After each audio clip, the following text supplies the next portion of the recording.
Peace and love, y'all. It's your brother A.D.V.I.S. And we're here with another episode of What's the Word Wednesday, Season 3, Episode 9. Now, as we usually do, I'm going to go ahead and I'm going to put the season's logo in the background, as well as I'm going to go ahead and I'm going to put in the topics for today in the comments. But as you're coming in, y'all let me know how y'all doing, how y'all feeling, and what's the word. Shouts out to Wolfpack Records in the building right now. Peace and love to you. Peace and love. Hope all is well with you. Let me know how you doing, how you feeling. What's the word? As well as shouts out to those who will be watching this now, later, whether on Instagram or YouTube. If you are on YouTube, subscribe and follow and show some support to your boy at the channel of A.D.V.I.S. Speaks. Subscribe there, like, share, comment, do all those wonderful things as we're continuing to put more content as well as more videos up there. So please check it out and subscribe. Now for today's episode, the topics that we have are, of course, first we're going to be talking about current events. So that's going to be our news portion. Second, we're going to be getting into talking about the scientific method. And then lastly, we're going to talk about explaining the unknown. So a lot of sciencey stuff today, but not too sciencey. Just more observational and again, more personal perspectives. But that's everything for today's show. So again, thank y'all for y'all support. Thank y'all for your continued time and energy given to What's the Word Wednesdays as we're in its third season. So I'm going to give y'all time to come in while I'm going to go ahead and I'm still finalizing the last few things. I got some of the articles and stuff ready, but let's get some time for more folks to come through. As well as, I keep saying it all the time as well, but let me know if you can hear me, if I sound clear, etc. So there's no issues with sound.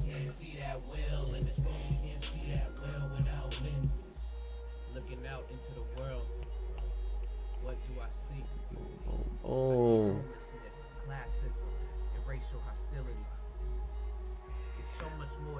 What's going on, Glam? Good to see you in here. What's the word? Let me know how you doing, how you feeling. What's the word? Thank you. You know we can see that well, so you know we can see that well. We have lenses, y'all. As well as rocking some tracks from myself, of course, in the background. But again, thank y'all for coming through. This is What's the Word Wednesdays. The whole show where, again, it's not only community conversation and talks, but also a little bit of informative on the news and etc. But with that, y'all, let's go ahead and as the song is rounding out, I'm going to go ahead and we're going to do the show song, and then we're going to get into, of course, the breakdown again and current events. So let's do that. So with that being said, here is the show song. You may know it. If you don't know, it's all good. Learn it, sing along. Right now it's instrumental, so you're good to go.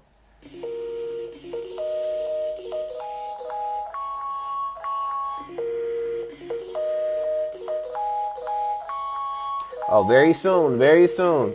I have it. I was planning on doing it for another show, but I got you. But this is how it goes. What's the word, y'all? What's the word? What's the word, y'all? What's the word? What's the word, y'all? What's the word? Tell them like, what's the word? What's the word? What you heard? We gotta know, yeah, what's the word? Again, peace and love, y'all. It's your brother A.D.V.I.S. here with another episode of What's the Word Wednesdays, Season 3, Episode 9. Yes, I did the fingers. So, again, thank you for everyone that's here. Thank you for all the love and support. I appreciate it so much. Words cannot express it. Thank y'all so much for that. as well as shouts out to all those watching this now, as well as later on Instagram and YouTube. Peep, check it out. Not gonna say more on that. Now, again, for today's episode, we're gonna be getting into the topics of current events, which I'm gonna be talking about the news. Second, we're gonna talk about the scientific method. And then lastly, we're going to talk about explaining the unknown, since that is something that is very curious to not only us, as well as stressful, all these different feelings that come along with it. But we're going to dive into that tonight. But with that, y'all, let's go ahead and let's start off with current events. Now, for those who don't want to, again, check out the current events and learn to know what's going on, just know that takes about 20-30 minutes. So if you want to go ahead, if you're going to fast forward this later, or if you're here now, you can come back in the next 20-30 minutes and we should be done and wrapped up with the news. But just giving a heads up now before people sit here with it. But with that, let's go ahead. Let's jump into these current events. So articles I got today. One briefly updating on COVID in North Korea, if I'm correct. Then we got a few getting into talking about sleep, what's going on with Russia, situation that happened in Buffalo, as well as more other ones. But let's go ahead and let's get into this first article. So the first one I have for you comes from Associated Press, and the headline reads, North Korea's suspected COVID-19 caseload nears 2 million. And again, when I read these articles, I do 3 paragraphs and we're out unless it's a very short article. And again, I say the title so that you can go back and check and read the rest if you're interested on your own. So again, North Korea's suspected COVID-19 caseload nears 2 million. Let's go ahead and let's get into the article. Seoul, South Korea, Associated Press.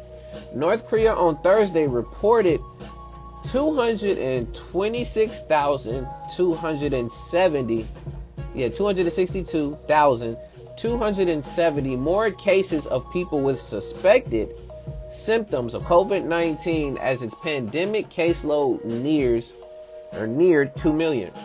A week after the country acknowledged the outbreak and scrambled to slow the rate of infections despite a lack of healthcare resources.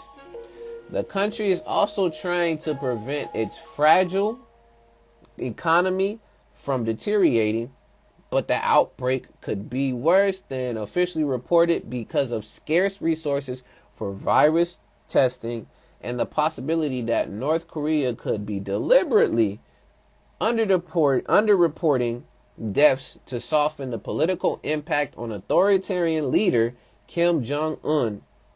What's going on, brother? Good to see you in here. Face Farah in the building. Good to see you, brother. North Korea's anti-virus headquarters reported a single death in the 24 hours to 6 p.m. Wednesday to bring its death toll to 63, which experts say is abnormally small compared to the suspected numbers of infections. Again, there's more that can be said and put into all of this here, but that's the article. Again, North Korea suspected COVID-19 caseload nears 2 million, and mostly speaking on the lack of resources and giving an update of where that is now. So if you want to read more, go check the article there. But with that, let's go ahead. I'm going to change up this real quick. And then we're going to get right into the next article, which the next article comes from CNN Business with another headline over it called Mission Ahead. And the article reads, this Band-Aid like tracker could shed light on your insomnia. And this caught my eye again because of the condition insomnia. So let us go ahead and see what this Band-Aid light tracker can do. So 3 paragraphs and we're out. Article reads, We spend around a third of our lives asleep. At least we're supposed to. In reality, many of us aren't getting enough sleep. In a global study conducted in 2020, over a third of adults reported sleeping problems exacerbated by the COVID-19 pandemic. There are around 80 different kinds of sleep disorders, including insomnia, sleep apnea, and restless leg syndrome, according to the Cleveland Clinic. But for doctors to diagnose most of them, patients usually need to go to a clinic and undergo a sleep study. Typically, a technician tapes or glues dozens of sensors to the patient's head and body. The sensors are connected by wires to a computer, which sends data to the technician, who monitors the patient from a nearby room. Israeli startup A.D.V.I.S. is hoping to change that. Founded in 2020, the company has developed a sleep tracker fitted with tiny sensors that sticks to the skin like a Band-Aid and can be used at home. While at home, sleep tests for sleep apnea are relatively common, they typically only measure breathing patterns. A.D.V.I.S sensors pick up electrical activity in the body while you sleep, including muscle activity, eye movement, and brain waves. Data you can currently only get in a clinic, according to the company. Now, again, yes, there's more. I read a little bit more into it, but there's more to this article if you want to learn a little bit more. So, this is company A.D.V.I.S that started in 2020. Now they're creating this Band-Aid, like, again, tracker that can be able to track a few number of things, which includes muscle activity, eye movement, and brain waves, again, to figure out with these different sleeping disorders. So if y'all want to check that out, again, it comes from CNN Business, and the headline reads, "This Band-Aid-like tracker could shed light on your insomnia." Boom. Now, before I continue, what's going on, Kundan? Good to see you in here. This is the regular time now, so there's no starting early. This is the regular time. So 7 p.m. is the regular time now. I know folks is used to, or I switched it in between, but yeah, 7, that's the start time as of now. But yes, let me see what news you got in here. So current news includes Buffalo. I'm getting to that in a few articles. Elon Musk wanting to back out of buying Twitter. Interesting. I haven't seen that. I'm probably not going to talk about much of that. So if you have anything on that, Kundan, please, you can share that. I appreciate it. Now, getting into the next article, which again, shouts out to you, Kundan. Good to see you in here. What's the word? Next article we got for y'all comes from NPR. And the title reads, "A new federal law bans baby sleep products linked to nearly 200 infant deaths." Again, we got all these different products and stuff happening, but 3 paragraphs, y'all, and then we out. So here we go. Article reads, 2 baby sleep products linked to nearly 200 infant deaths will soon be banned under federal law. A move child safety advocates say will save children's lives. President Biden signed the Safe Sleep for Babies Act of 2021 on Monday, outlawing the manufacture and sale of crib bumpers and certain inclined infant sleepers. The U.S. Consumer Product Safety Commission has recorded 83 crib bumper related deaths as well as 97 fatalities due to inclined sleepers, lawmakers said. What the new law does to protect infants: some padded sleep products pose a significant risk to infants who can roll over onto the padded surfaces and suffocate.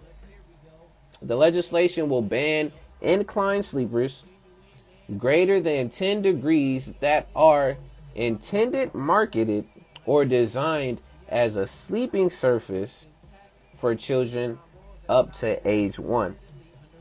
Now, yes, I can go into more and more about this, but If you want to know about a particular bill or new federal law being signed into law, here's one of them, and this is about, again, infants and the safety. So if you want to learn more, again, this comes from NPR, and the headline from the article reads, "A new federal law bans baby sleep products linked to nearly 200 infant deaths." But yeah. It took my attention, so that's why I got these articles. So again, y'all, reason why I pick out the articles that I do is because they catch my attention in particular, as well as something I wanted to look into. If not, again, please, if y'all have any articles or anything else news-wise you want to share, as well as if you just want to share good news that has happened to you, more than welcome to do so. But let's see what else.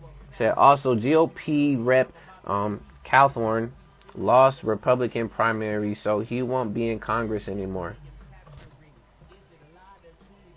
I did this, but honestly, again, I really don't know much of who that is.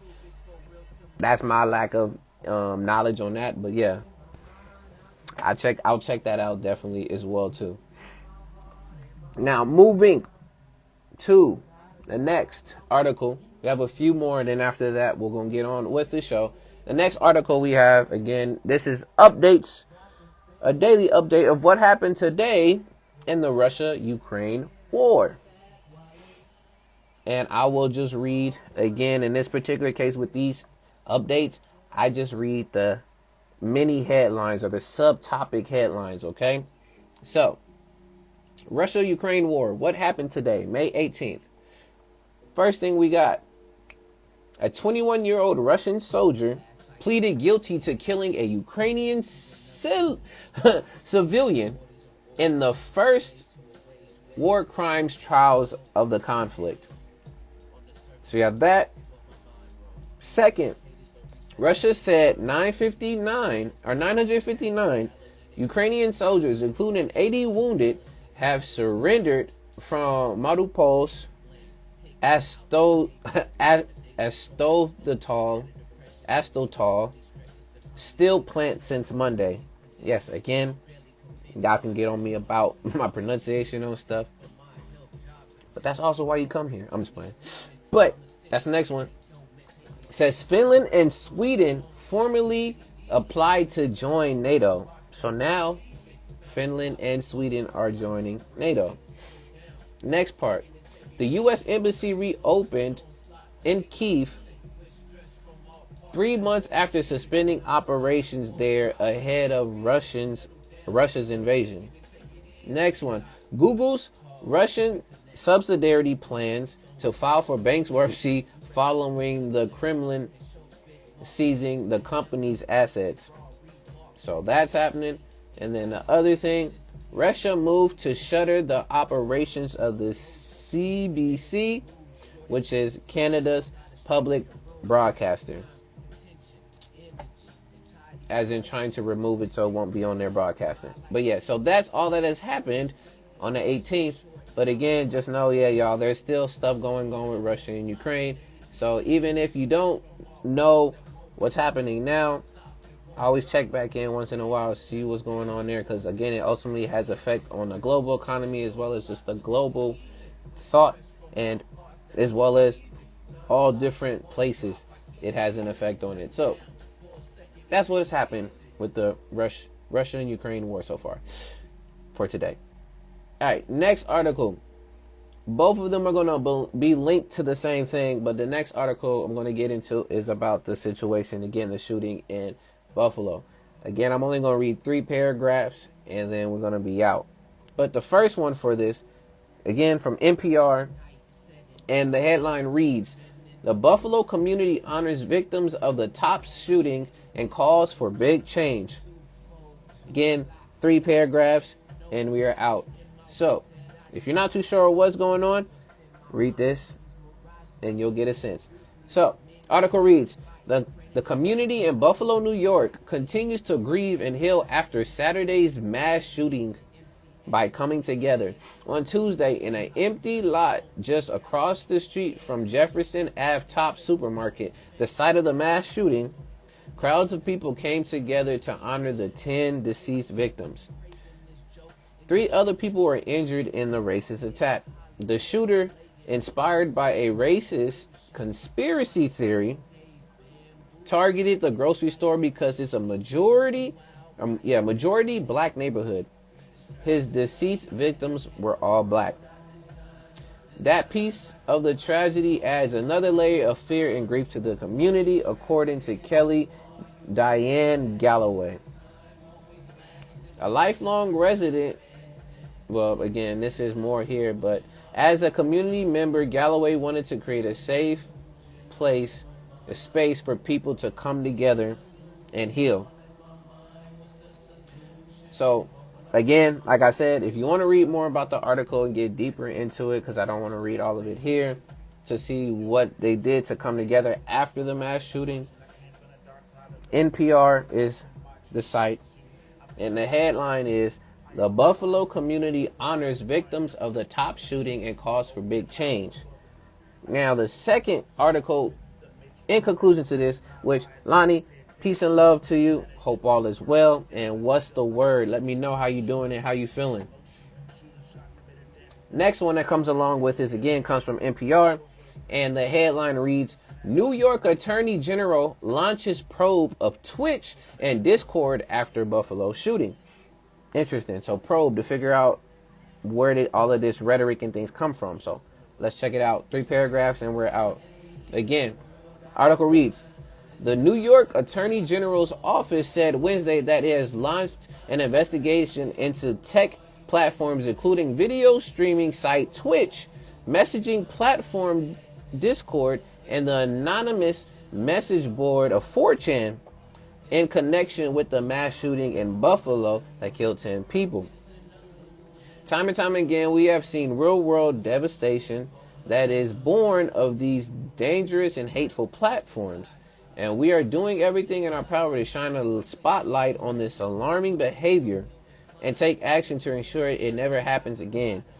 New York General, or Attorney General, or Letitia, if I'm saying that right, James said in a statement. There's more on here. So, the Buffalo suspect appeared to have credited the racist memes and discussion found on 4chan with influencing him in an alleged 180-page screed posted online. The person who identified as the suspect's name, Peyton Gendron, outlined plans on Discord for an attack. And the suspect live streamed the violence on Amazon-owned Twitch. I didn't even know Amazon owned Twitch. I just thought about that because Amazon Prime is also on Twitch. Which says it was able to remove the feed in less than 2 minutes after it started. Still, the graphic footage quickly spread across the internet. Stop it there. So again, if you want to read more into this and find out this investigation of these platforms because of the shooting, NPR, and the headline is New York Attorney General launches probe of Twitch and Discord after Buffalo shooting. Boom. Now with that, y'all got 2 more articles for us and then we'll move on. This one I wanted to quickly talk about just so it is out there because I got to hear a little bit more about this and y'all can, speak your thoughts and tell me what you think again of all of these articles and things and such. But the next one I have comes from NPR Sports particularly, and the headline reads, "The U.S. men's and women's soccer team will be paid equally under a new deal." So let's see what it is. And shouts out again, we got James Drainer in the building. Peace and love to you, brother, as well as peace and love to Eddie of Cleveland. Good to see y'all in here. Let me know how y'all doing, how y'all feeling, and what's the word. Because welcome to What's the Word. Right. I'll read what it is, and then after that, we'll continue on. So, it reads, the U.S. Soccer Federation announced Wednesday that it has reached a deal to pay the U.S. men's national team and the women's national team equally, eliminating a contentious pay gap that saw female players earning less.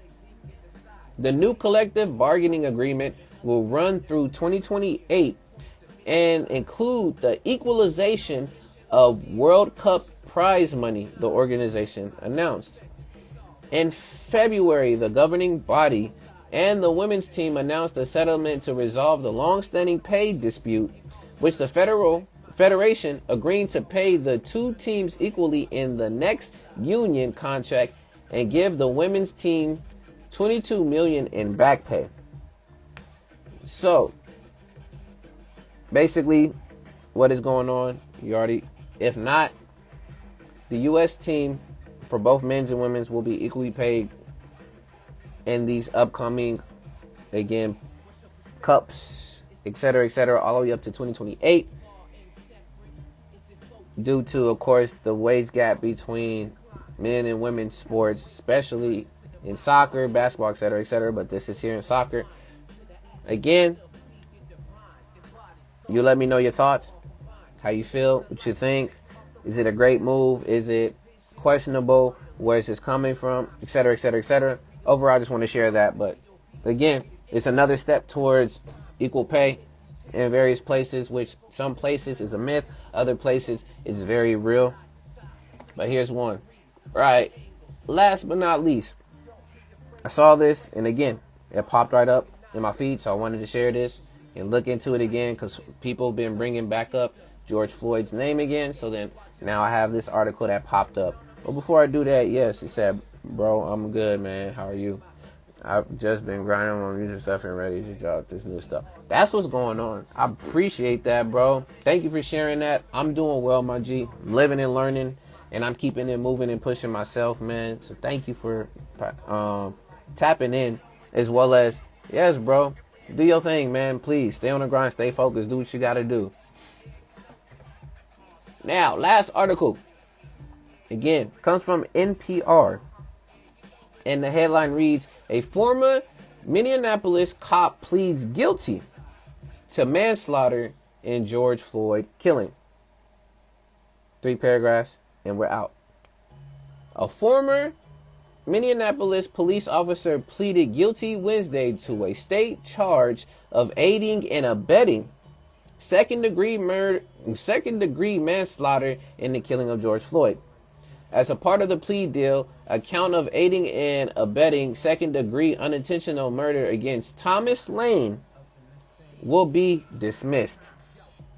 Lane and former officers J. Alexander Quinn and Shoutout have already been convicted on federal counts of willfully violating Floyd's rights during the restraint that led to his death. What's going on? I see you in here, my brother. Saab, you smooth in the building. The smoothest brother that you know. One half of the booth, because the booth is on fire. Yes, I do these stops because I have to. Now, last two reads, and then let's continue right here. The guilty plea comes a week after the 2-year anniversary of Floyd's May 25th, 2020 killing. Floyd, 46, died after Officer Derek Chauvin, who is white, they have to say that, pinned him to the ground with a knee on Floyd's neck as the black man repeatedly said he couldn't breathe. The killing, captured on a widely viewed bystander video, sparked protests in Minneapolis and around the globe as a part of a reckoning over racial injustice. Lane and Quinn helped to restrain George, who was handcuffed. Lane held down Floyd's legs and Quinn, if I'm saying his name right, whatever it is, on Floyd's back. Thou kept bystanders from intervening during the 9.5-minute restraint. So, I just brought this up again because you want to read a little bit more into it, because I'm a cop now coming back forward to plead guilty to manslaughter. This is second unintentional, what it said. It said second degree unintentional murder. There wasn't the intention. Again, y'all can, again, decide, say it for yourself. But if you want to know more, read more. NPR headline reads, a former Minneapolis cop pleads guilty to manslaughter in George Floyd killing. Now, that is all I got for news. If y'all have any other news reports that you would like to share, please throw them down in the comments. If not, again, thank y'all for coming through and sharing. And we're going to be jumping into the next topic. But before I do that, let me check these comments one more time. And then we're going to keep it pushing. But let's see. All right, y'all up in here chilling. I'm with it. Now, before we move to the next topic, again, this is my disclaimer. This is an open, quote unquote, forum. This is an open dialogue, discussion, talk. So if you want to come in, again, for the topics and share at hand, just know that these will be on Instagram and YouTube. So if you're not comfortable, again, with being seen or seeing your face on here, you're more than welcome to stay in the comments. But if you do, just know that these will be out on Instagram and YouTube. Okay? And again, I appreciate y'all coming through and sharing your thoughts and your comments. And again, as much as I like to talk and just talk to a screen, I definitely would love to see y'all's faces here as I'm going through the topics. But just letting you know it's out there. As well as, again, when here, make sure to take time and share the mic with other folks that may be on and also speaking to. So please make sure to appropriately go to the topic and share the mic. But with that, let's go ahead and let's move to the next topic, which the next topic is about the scientific method. Now, what particularly are we going to talk about when it comes to the scientific method? Again, that's what the discussion as well as dialogue is for. I just throw these topics together and I put them out there, so we're going to take it everywhere. But of course, before I am going to share the definition of the scientific method and give the breakdowns, then we're going to lead it to some other stuff. But before I do that, we see y'all in here. It says, that's a step in the right direction. Cops have near immunity. It's very true. It's very true to a certain degree. Again, that's where power in numbers with us speaking with our voices as well as speaking with our dollars can do, as well as, the folks' intentions and their true thoughts behind when they become a cop or when they decide to want to be, again, a community servant or a servant of the community. When it becomes a cop, you put on that badge, you have your oath, all of this stuff. And if that's there in their mind, then that's their accountability. If not, again, now you see folks with their phones out and doing all this other different stuff. There's another form of accountability, which most folks didn't take into account with that, which for those who don't know, there's another tactic that some police use, and this is out in Santa Ana that this has happened, is that they will play music, whether it's Disney music or any music that's copywritten. If you're trying to, again, put it up on places, either YouTube, live stream, or whatever it is, they play copyright music so that it get in your streams, as well as not able to post on social media anyway, because of the fact that, again, they don't want to be seen with all what they're doing. So just know that's another tactic that's being used. But ultimately, yes, it's a step in the right direction, but let's keep the pressure up. Let's keep on speaking in our voices and our dollars, as well as just really challenging what's the true intent behind these servants of the community that the cops, stand up to be. Now, his brother said, breaking news, LA-based MC A.D.V.I.S.S, still the best MC in all the land. Yo, bro, you already know, much love, man. Shoot, I got to come your way soon. Or another time. Again, I'm glad I got to see you while you was out here. Again, y'all, if y'all don't know who my brother is, Sabu, again, please go check this brother out on Spotify. Check this brother out. He was just recently on the show American Song Contest, if I said that correct. And Sunsets and Sea Turtles is a banger, y'all. So go check the brother out if you want to. And that's spelled Sabu. Not why you should do it, but Sabu. All right, all of my spills on that. Now let's get into the scientific method. But before I do that, again, I keep saying again, before all of this, when I say scientific method, what are your thoughts that come to mind? Put them in the comments. All of y'all, put them in the comments. When I say scientific method, What are the first few thoughts that come to mind? Put them in the comments while I go ahead and look up the definition to give y'all a little bit background on it. Right. Boom, boom.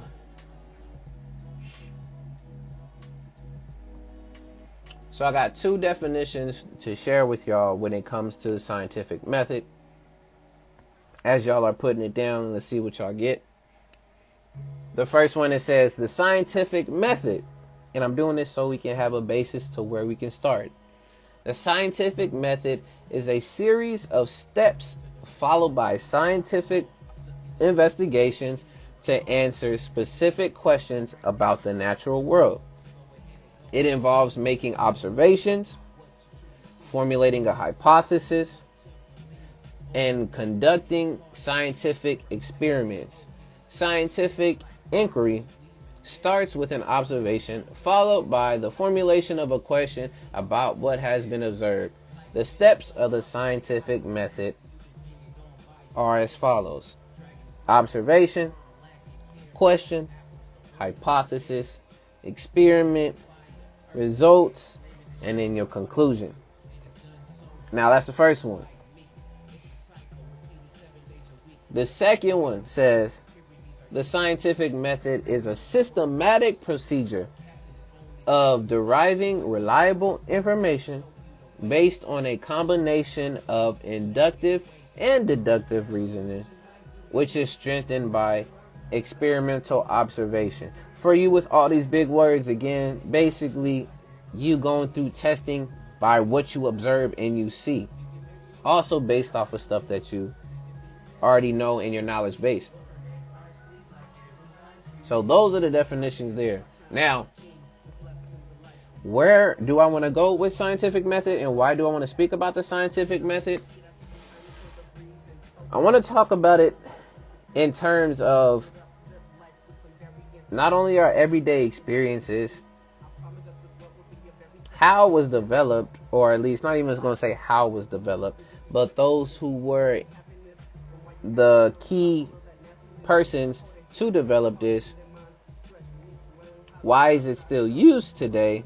And how can this be, again, helpful for us when it comes to our day-to-day interactions?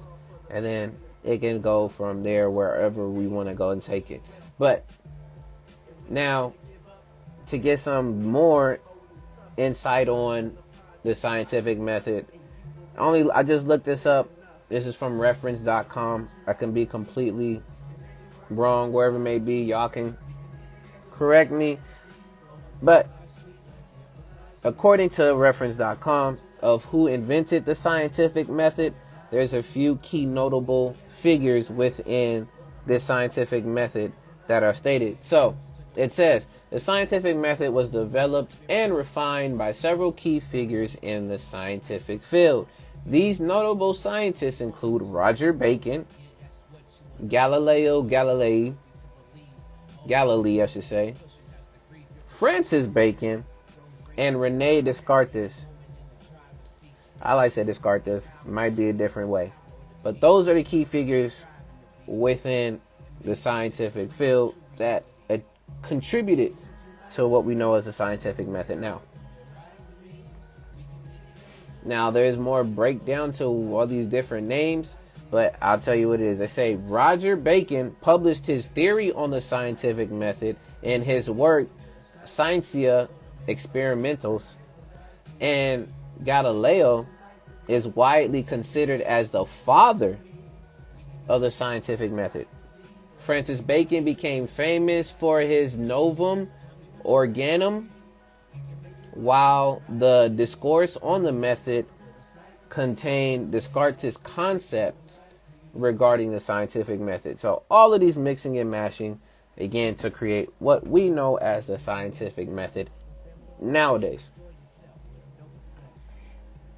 But again, with those backgrounds, okay, why does this even matter? Why are we talking about this, and why would this make sense in any way, shape, or form? So with the scientific method, again, you have your observation, you have your question, your hypothesis, your experiment, results, and you have your conclusion. Now,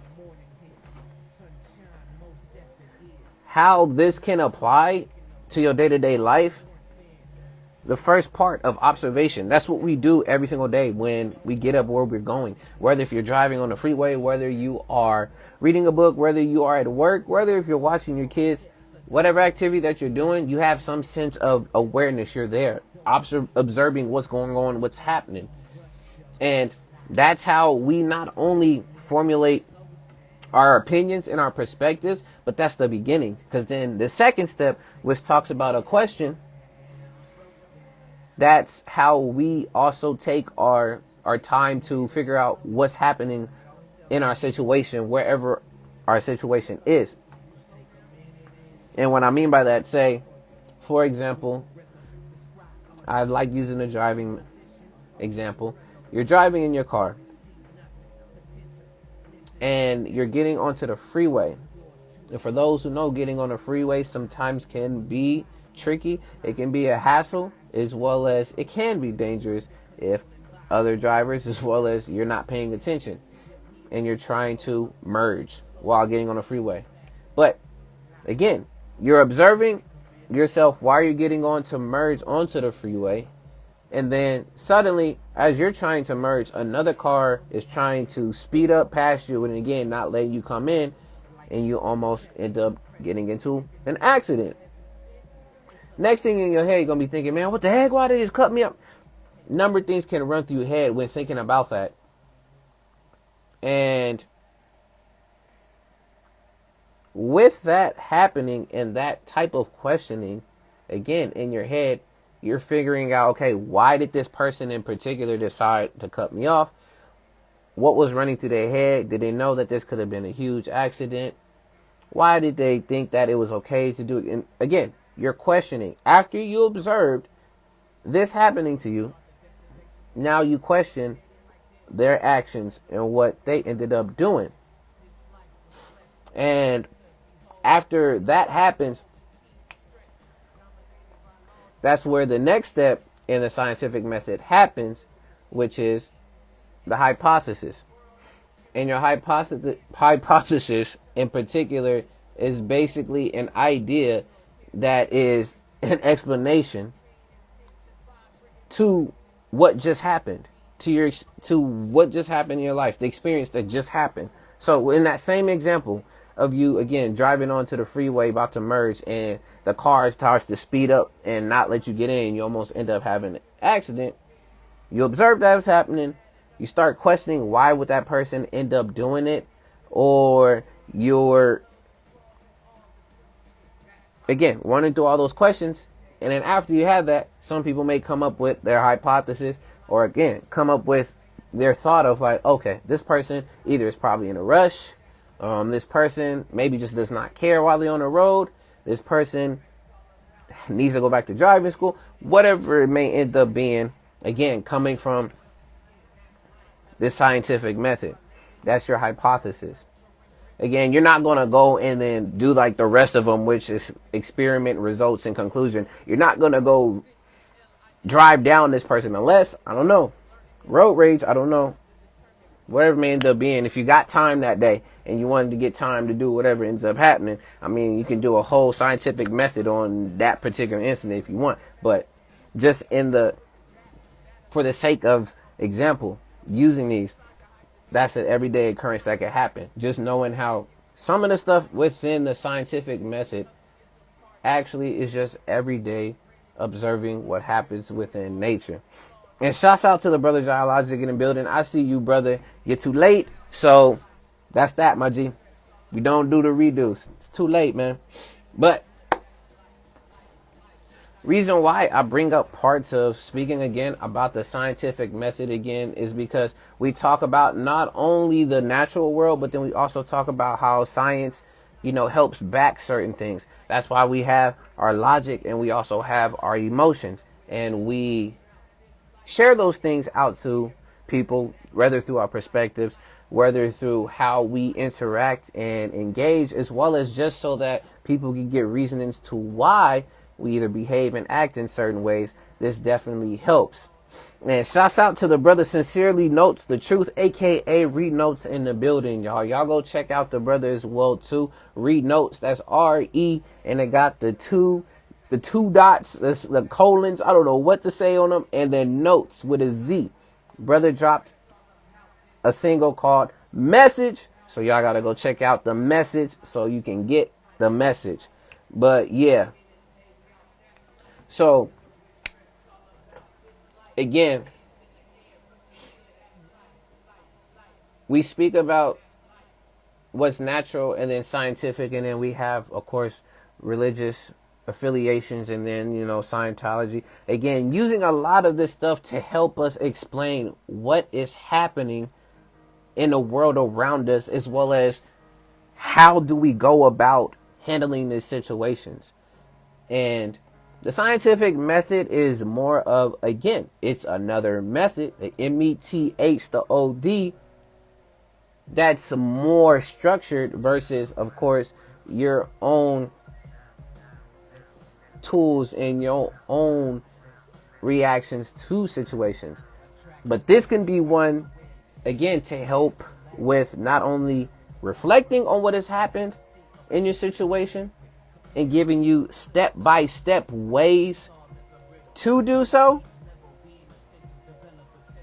but it also provides an insight to how folks within science look and observe things. And that's where they talk about, again, I forgot specifically the name. Let me see right here. That's where they talk about the inductive and the deductive reasoning.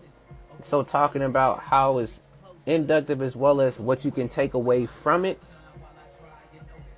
but as well as the whole idea of subjective and objective. But in our own personal experiences, it's more subjective, where it's more subject to having an impact on us, versus objective, where we can look outside of the situation and have no type of, again, emotions, feelings, or thoughts that would skew the quote-unquote data and experience. Now, why do I want to keep on talking about the scientific method and how that can move in our daily lives? That main example, it can happen on a small scale of you either ordering food, or it can happen on a larger scale of you, again, applying for a job, or you getting into a seat in your local community. Again, whatever you can pair it to, the scientific method is a way that could be used to help you explain stuff. So that's why I wanted to at least put that there. Now, why is the scientific method a thing? Like, why even bring it up? Why is it even a thing in this world in general? Again, as human beings, as people pursuing not only knowledge, understanding, and wisdom about things, we always have that urge to seek and want to know every single thing that we encounter, either before or after something happens, so that we know how to properly prepare and assess future things that could happen based off of what we've seen and what, again, has happened. And that's why throughout centuries and years, again, with notable folks, like I said, you have Galileo that's in there. We have Descartes that's in there. We have, who else? Who else did they end up noting that was also in there? We had Roger Bacon as well as Francis Bacon. But it even goes further back to folks within even ancient Greek that had thoughts of this type of method in philosophy, as well as Spaniards, Arabs, and Muslims that had already pieces of this type of scientific method, again, from their own way of viewing and seeing things. And shouts out to Huey P. Newton, and shouts out to A.D.V.I.S. If y'all know who A.D.V.I.S. is, y'all go check out. It's Bigger Than Hip Hop is one of the tracks that they have. But And one of their songs, I think this is from Learning Growing on their project, The Information Age. They have a line in there talking about, the one of the greatest teachers is through observation. And I know that's a small, or at least a piece of a quote taken from Huey P. And again, as we're talking about the scientific method, the first step in there is observation. And I personally agree with that being a thing, because of, you got these, you go outside, you have experiences. Hopefully you are observing what's happening around you. Hopefully you are taking time to reflect on what has happened to you, to know, okay, how do I go about either learning from this situation so that it doesn't repeat, or it does repeat, or learn to just be still when stuff like this happens. So observation is definitely one of the greatest teachers, which is through life experiences. But again, it's one of the steps in the scientific method. Now, let me look at these comments before I continue to go on, if anybody else has some stuff up in here. But again, shouts out to everyone that's in here. Thank you for coming through. I appreciate it. Spaniards and notes until the Moors. Sing the song again, and one day I'll introduce you to M1. No, brother, it's not happening. That's what happens when, again, come late. We don't run it back on here, man. It's too late for that. So I have already stuff that's set up there. But again, appreciate you coming through. You just gotta be here, bro. 7 o'clock on the dot. And for those out there on the East Coast, that's 10 on the dot. I don't know wherever else you are. You need to just check your time. This is 7 p.m. Pacific Standard Time. Random rant. But we good. All right. Now, talking about why really use it. We talked a bit about who uses the scientific method, as well as, now, how do you truly go about using the scientific method? Like for yourself. So say if you wanted to end up using the scientific method, or why you want to end up, using the scientific method. So again, it's all steps. So you can make your own variation of the scientific method by just going through those steps. I know for some of us, we actually had to do this back in school when you had to do science projects, and you had your poster boards that had the three flaps, the one in the middle and the two that fold out, and you had to do science experiments using the scientific method, and you had each of those steps, and you had to show and explain what experiment that you did through those steps. Now, again, you can use those steps in your own way by just, again, remixing it, doing what you regularly do throughout a daily basis, and just taking it along. Like I said, whether you're at work, whether you're going to school, whether if you're just dropping by, get some groceries and things and stuff like that, and you want to, again, learn about some type of behavior. Maybe one day you decided, I want to know why do people use money now more than they use cards? Yes, it's going to be a little, again, it can be a much, I should say, or extra. But again, this is just something that you can personally use if wanted to figure this stuff out, because it starts with observation, asking your question, which that question was like, okay, because I had actually had that. I'm using that as an example because I actually had that as a thought one time, and I went and I asked a few different places or fast food restaurants if people were using more cash than card, and this was probably about 3 years ago. This before the pandemic things happened. And I went to a few and I asked, and majority of them still said that cash was still being used.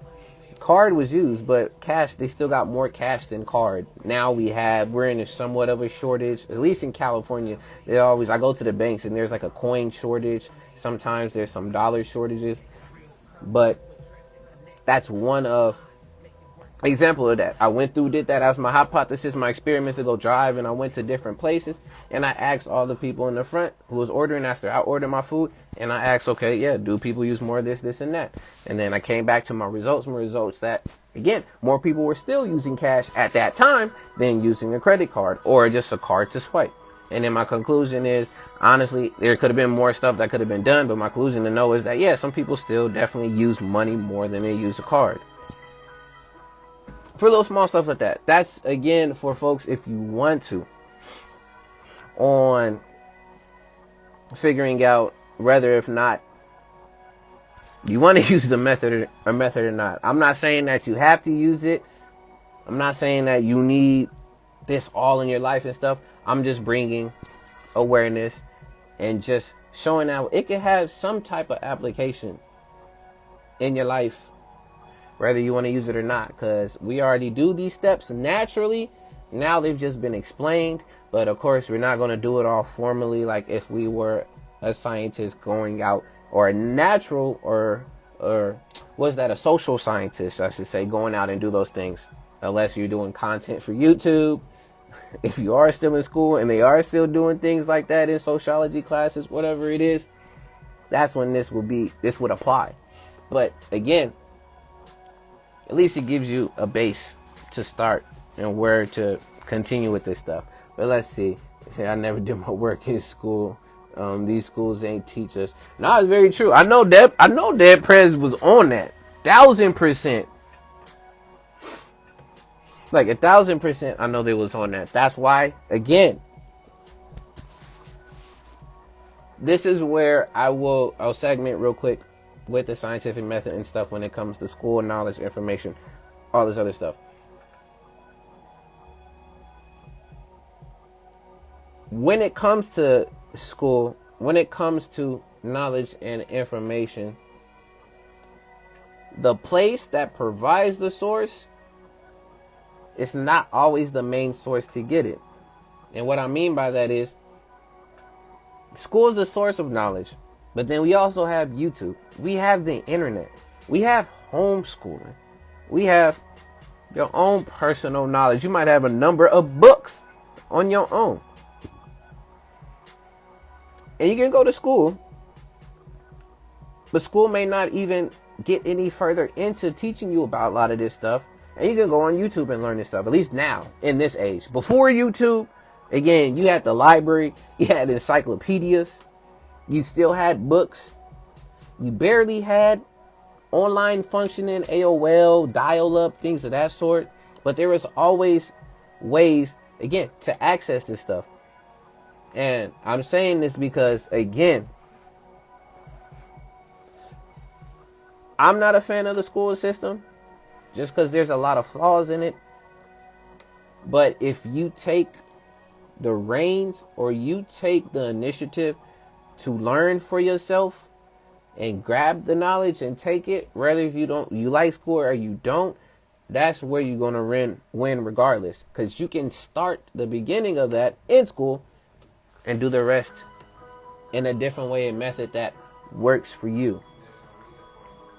But yeah, school, I mean, I agree with A.D.V.I.S. A lot of stuff that I did learn in school, I really didn't retain much. The only one of the few things I can say that I retained from school was actually my Spanish class. There's some Spanish that I still have retained. Do I know what some of those Spanish words mean? No. I can guesstimate what they are, or I can look them up as well and continue from there. But there are a few things that, again, that are in my memory. But other than that, other stuff that I learned in history, things of that sort, didn't necessarily help me with job applications, money, etc., stuff of that nature. Because there's some stuff that will be great to have in schools, but we don't. Like financial literacy, woodshop. Some places still have woodshop. You know, more writing classes. And what I mean by writing classes, at least formally writing, because then some people might want to be writers. So skills, again, skills that can be used outside in the workplace versus just knowledge-based things. Skills-based and knowledge-based. School teaches more knowledge-based versus skills-based. Things that you can take and actually apply to yourself and be like, oh yeah, I know how to be a plumber. I know how to do this. Oh, I'm a writer. I know how to do this, this, and that for being a writer. And vice versa when it comes to schooling. So yeah, you can go to school and they can teach you nothing because the teachers also got the stuff that they struggling about. There's kids that are on the other line. They have so much to worry about to a point where your own knowledge to learn about what's happening in the class, whether it's math, science, English, all those different subjects, they don't, ultimately a lot of teachers do not care. They're there for the paycheck. They're there for them to survive as well too. So again, you had to take the initiative to learn that stuff. So then ultimately you apply it whether or not you are or you aren't in school. But yeah, I'm you into the topics now. Does the dictionary or Wikipedia say about the scientific method? Yeah, I came through, I had shared what that was, Kundan. So I've just been talking about the steps.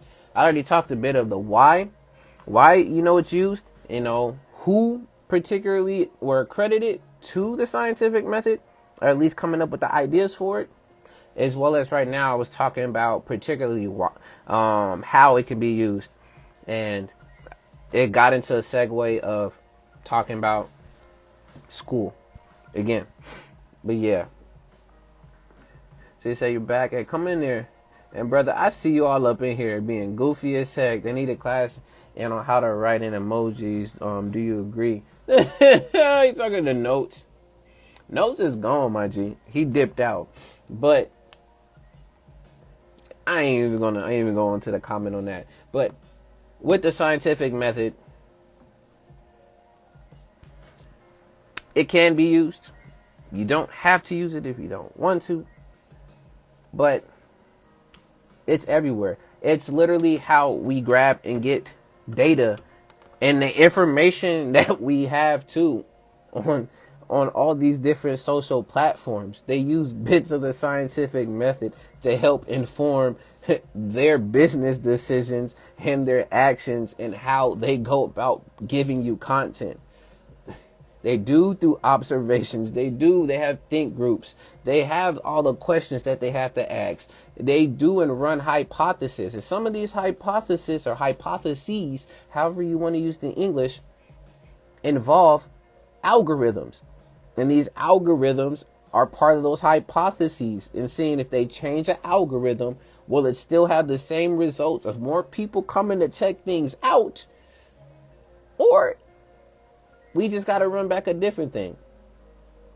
Then you go through, they find their results. If the algorithm is helping to drive traffic to the right folks and people because keywords and things of that sort, or ways that you are going about using your content, then you see the conclusion. They see the conclusion. They see that, hey, it only worked for this type of content, or that it didn't shine light at all in this content because of the keywords used. You know what?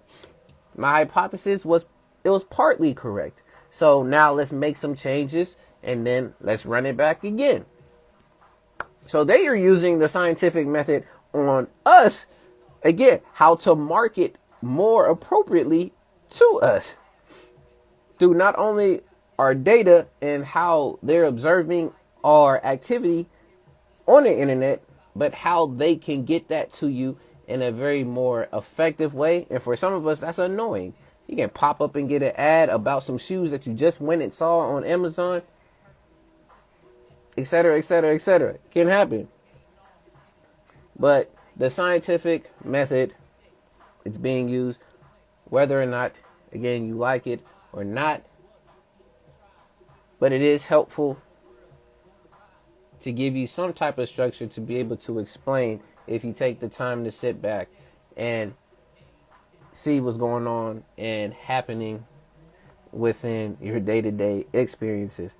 Now, before I continue and just say my last spiel on this, anybody want to jump in? You're more than welcome to jump in and speak on this before I end on a bit of the scientific method, because I don't want to just keep rambling on this particular part. But let me read comments And let's get back into it. So it said, I think the key thing is that the hypothesis has to be falsifiable. So a claim like the universe was made from a flying spaghetti monster is not a falsifiable, and therefore is not scientific. I'm tripping off of the word falsifiable, or if I'm saying it right, falsify. Yeah, because it's falsifiable. It's like falsified, but then you're adding the able. So basically, it has to be valid. It has to be a valid hypothesis. I get it. Yeah. I think there's also a difference between Western science and indigenous science. Western science is sometimes ironically dogmatic and becomes scientism. Yeah, it's very rigorous and very structured. Again, that's why I'm saying people are not going to come through and really, I'm not going to say people will, but you don't have to be so rigorous and you don't have to be dead set on, I'm following this step by step. There's always going to be some leeway and some push, as well as, again, indigenous science and various sciences before. There's again a more of a natural flow and attune to this, because ultimately what we're doing is it's helping us to figure out what's going on in front of us, what's happening, how do we again avoid certain situations, how do we navigate around obstacles that may come our way, and vice versa, and then share that with people. That's really the gist of it in particular.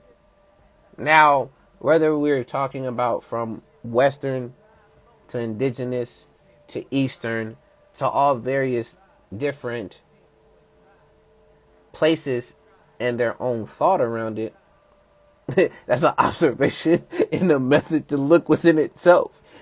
As you're saying, one of them is more dogmatic and becomes scientism, and another one is more free flowing. And that's where you're able to apply and pair which one honestly best fits you. And sometimes the best fits of some stuff is just pairing things to make it make sense for you.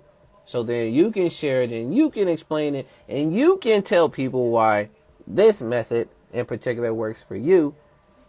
Shouts out, yes, I'm going to do a selfish plug. Shouts out to the song that I dropped last month, talking about this in particular, about literally parts of the scientific method, but knowing that it is up to you whether you're going to make everything healthy or deadly for yourself. That's the METH, the OD. So you can make your own method of anything, whether that's a cooking method, whether if that is a routine method of how you get up and you do your day. That falls still a bit under, again, learning a bit of the scientific method. Just the word scientific is behind that. Said another unfalsifiable statement. An increase in global warming is caused by a decrease in pirates because correlation is not causation. Yes, that's something else. The whole idea of things that would apply to it doesn't apply because of the fact that it doesn't apply. So you can talk about how, oh, the increase in rain is because of the fact that people stop riding their bikes, has nothing to do with, because now that's why it's raining more. But yeah, I'm in an exercise in this art, design and testifying to you see the fine print. But let's see, we're gonna get Kundan up in here. Yo, Mm. how you doing, Kundan? What's the word? What's the word? Yeah, the word is falsifiable. Yeah, I'm glad I was at least somewhat saying that right. I haven't seen that word in a minute, but Yeah, yeah. So go ahead, it's, elaborate on your thoughts about the scientific method.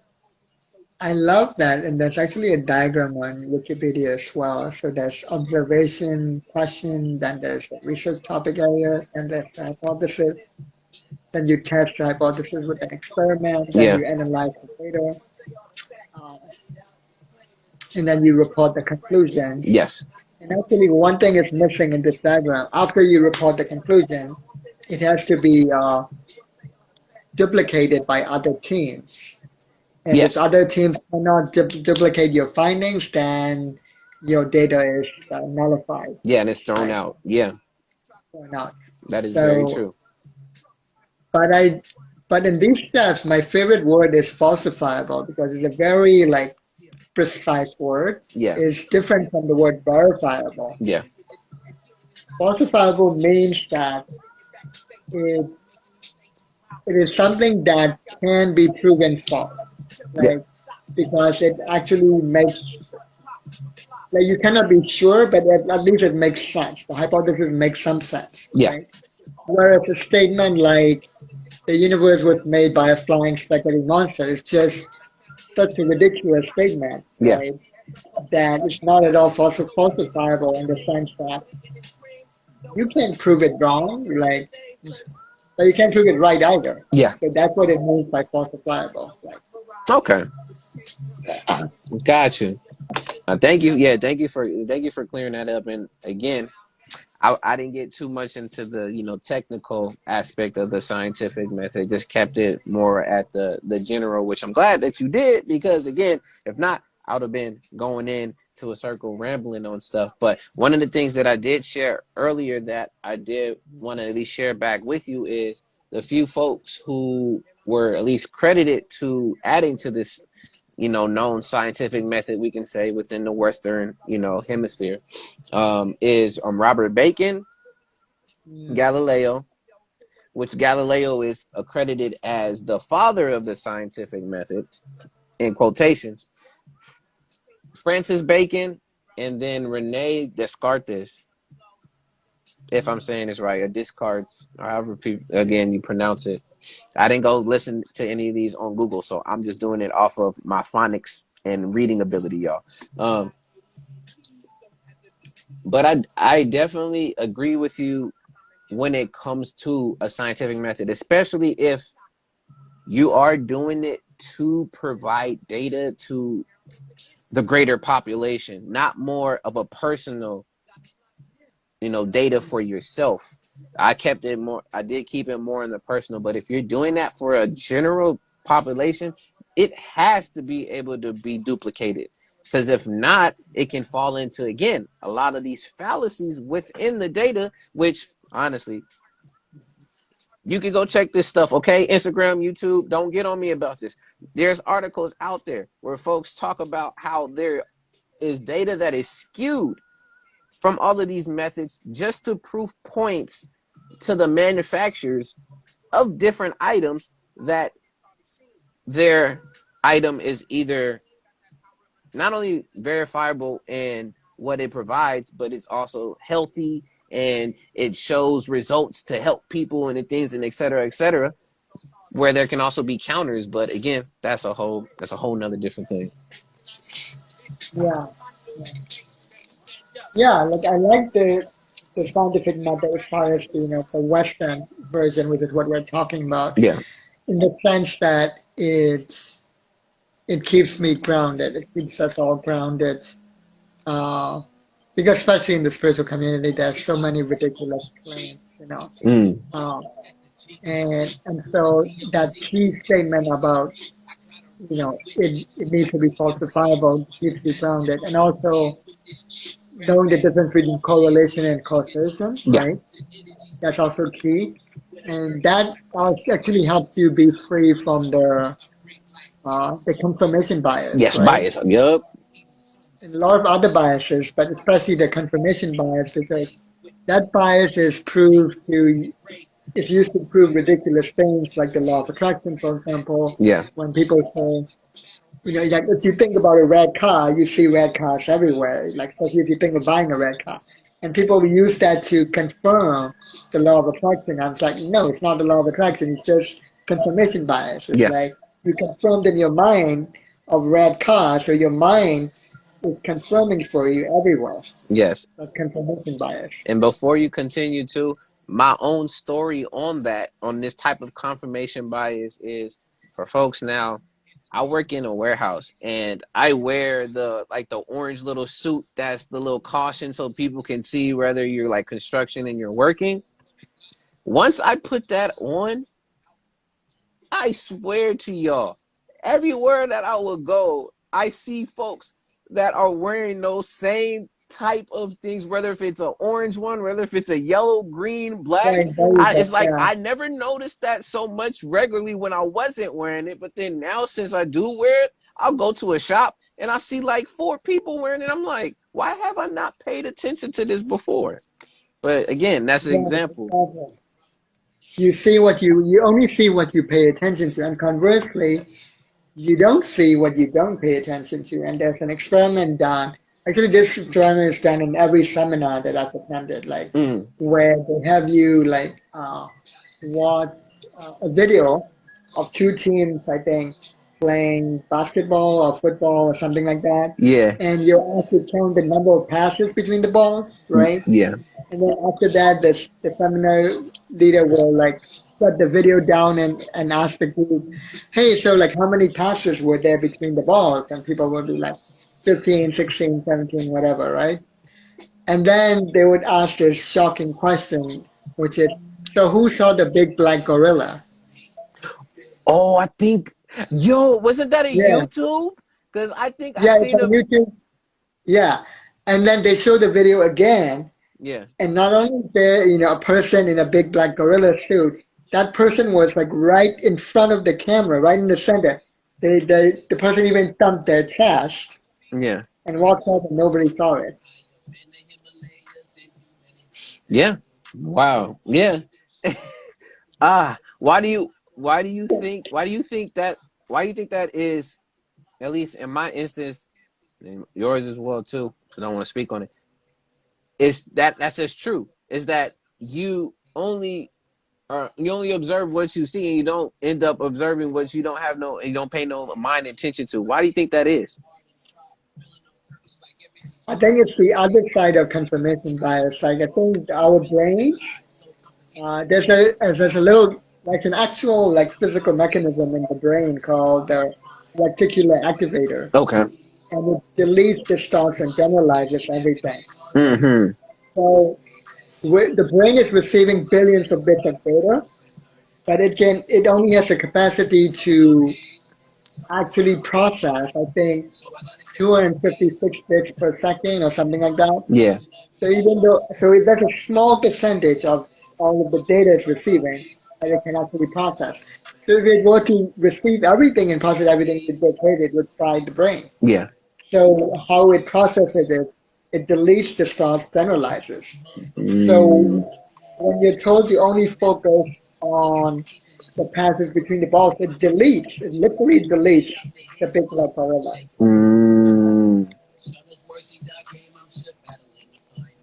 There y'all go. I had to ask Kundan because again, this is one of my favorite learning tools and peoples to come to. So yes, man. So a little bit more into the scientific method, and then after that, I'm gonna pop over to the last topic. Again, like I said, if you have more to share on the scientific method, you can. Another thing I wanted to add And I to it, but think go ahead. even the confirmation bias, though, shows the limitations of the Western scientific method. And that's why I said, indigenous science, I feel like, is on a bigger scale Yeah, because, like, the thing is, this whole idea of like the hypothesis needing to be falsifiable, right, yeah, makes it's good. It keeps you grounded, but it can also limit you on the other side, right, where you are forced to like only like work on hypotheses that are measurable via these physical scientific yes, instruments, right? yes, But how about things that are not measurable, like awareness and consciousness and things yes. like that? And that's why to this day, Western science cannot explain consciousness That's all pseudoscience. because right, they call it pseudoscience because Western science is based on reductionism, right? Hmm. They try to reduce everything to smaller and smaller pieces. That's why they're still trying to split particles into smaller and smaller particles. Yes. And they just keep finding smaller and smaller particles. I think they'll never stop, right? Because it's this reductionist approach Yeah. that they have. Whereas indigenous science is more of a synthesis approach. We try to instead of top down, we try to see it from the bottom up, and we try to see the wholeness of things. Yeah. You know, we synthesize. Like even when it comes to nutrition, right? Western science has this whole pyramid thing, right? And and then they tell you, you know, oh, don't eat a lot of fats or don't eat a lot of carbohydrates, whatever. There's so many contradictions, right? Yeah. But the reason for those contradictions is because it's ignoring the holistic synthesis, the fact that it's not so much about what you eat, but what you pair what you eat with. Yeah. It's not so much about how much fat or protein you eat, but what protein do you pair it with another protein or another fat or another vitamin. What you pair it with changes how things interact, changes how they actually affect your body. Yeah. And even the timing, right? They're finding out recently through this emerging science of systems biology, right? Okay. Yeah. Finally, they're coming back to synthesis. Only in the last like 20 years, you know, this idea of synthesis with systems biology, for example, right? Where they're saying if you eat protein in the morning, it can be make a difference on your depression, whereas if you eat carbohydrates, it can make a difference on your anxiety, Yeah. you know, something like that. So even the timing of what you eat, the exact same thing that you eat, they're finding a difference Yeah. because they finally, they're starting to take this systemic synthesis approach. But they never could have found it if they continued this whole reductionist thing. So those are the limitations of Western science. Yeah, and I'm glad that you really again fleshed that out even more because yeah, once when you start talking about systems approach, especially, and that's something to know about, it's really getting the more well rounded and holistic view. Yeah, the brothers being goofy in the comments, bro. Kundan, he's being goofy, but yeah, um, it gives again those keys to know why, especially too. Again, you're in school and you were doing if you were in school here in Western, and you were doing, your classes, whether if it was in science or if it had to do with paper term, whatever it was, and there's always a section for limitations. Mm, And you always had to speak on, okay, what were the limitations to this stuff?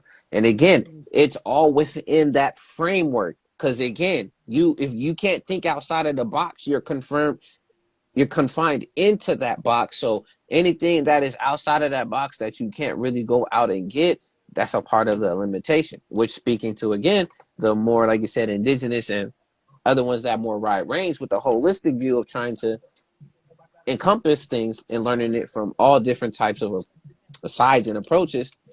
yeah, Not saying that there's going to be a limitation like per se to that, but there's a lot more light shed on it versus again just thinking within that box. And if you think outside the box, it's considered, like we said, pseudoscience.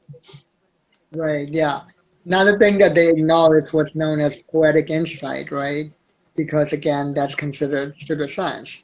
Mm. And within poetic insight, there's even like folk medicinal sayings, which again, by the way, is finally being verified by Western biology, right? So in our Burmese, for example, you know, we have a saying called Manatemo Nyangapyo, which rhymes, right, in Burmese. I Hmm. think it kind of rhymes even in English because when you translate it, it says uh, morning papaya, night banana. Okay. Okay, so it turns out it is true. Thank you. Papaya in the Inspiration, huh? morning, Inspiration. eating papaya in the morning actually helps you uh, cure yourself from constipation because the papain enzyme Mm. in papaya helps break down a specific Seen protein in your, yep. that that causes constipation. So it's like, whoa, like, and now they even have papain digestive enzyme supplements that they sell now, right? Based on that idea, which the Burmese, like my parents and my grandparents, passed it down from centuries ago to me. Yeah. Like I heard it, like I don't even remember when I first heard it. It feels like it's been in my body, mind, DNA forever, right? And then the thing about eating banana at night, even that is very specific Mm-hmm. because it turns out if you eat too ripe banana that's brown, right, Yeah. it might cause you insomnia because you get that sugar sugar rush, right? But on the other hand, if you eat banana that's like kind of like a yellow green, like just ripe, it contains more fiber. Yeah. So ironically, it reduces your glucose and helps you sleep better at night. So the Burmese were actually right when they said Mm. the morning papaya, night banana. But even that, you have to be specific about what kind The of banana. banana, exact.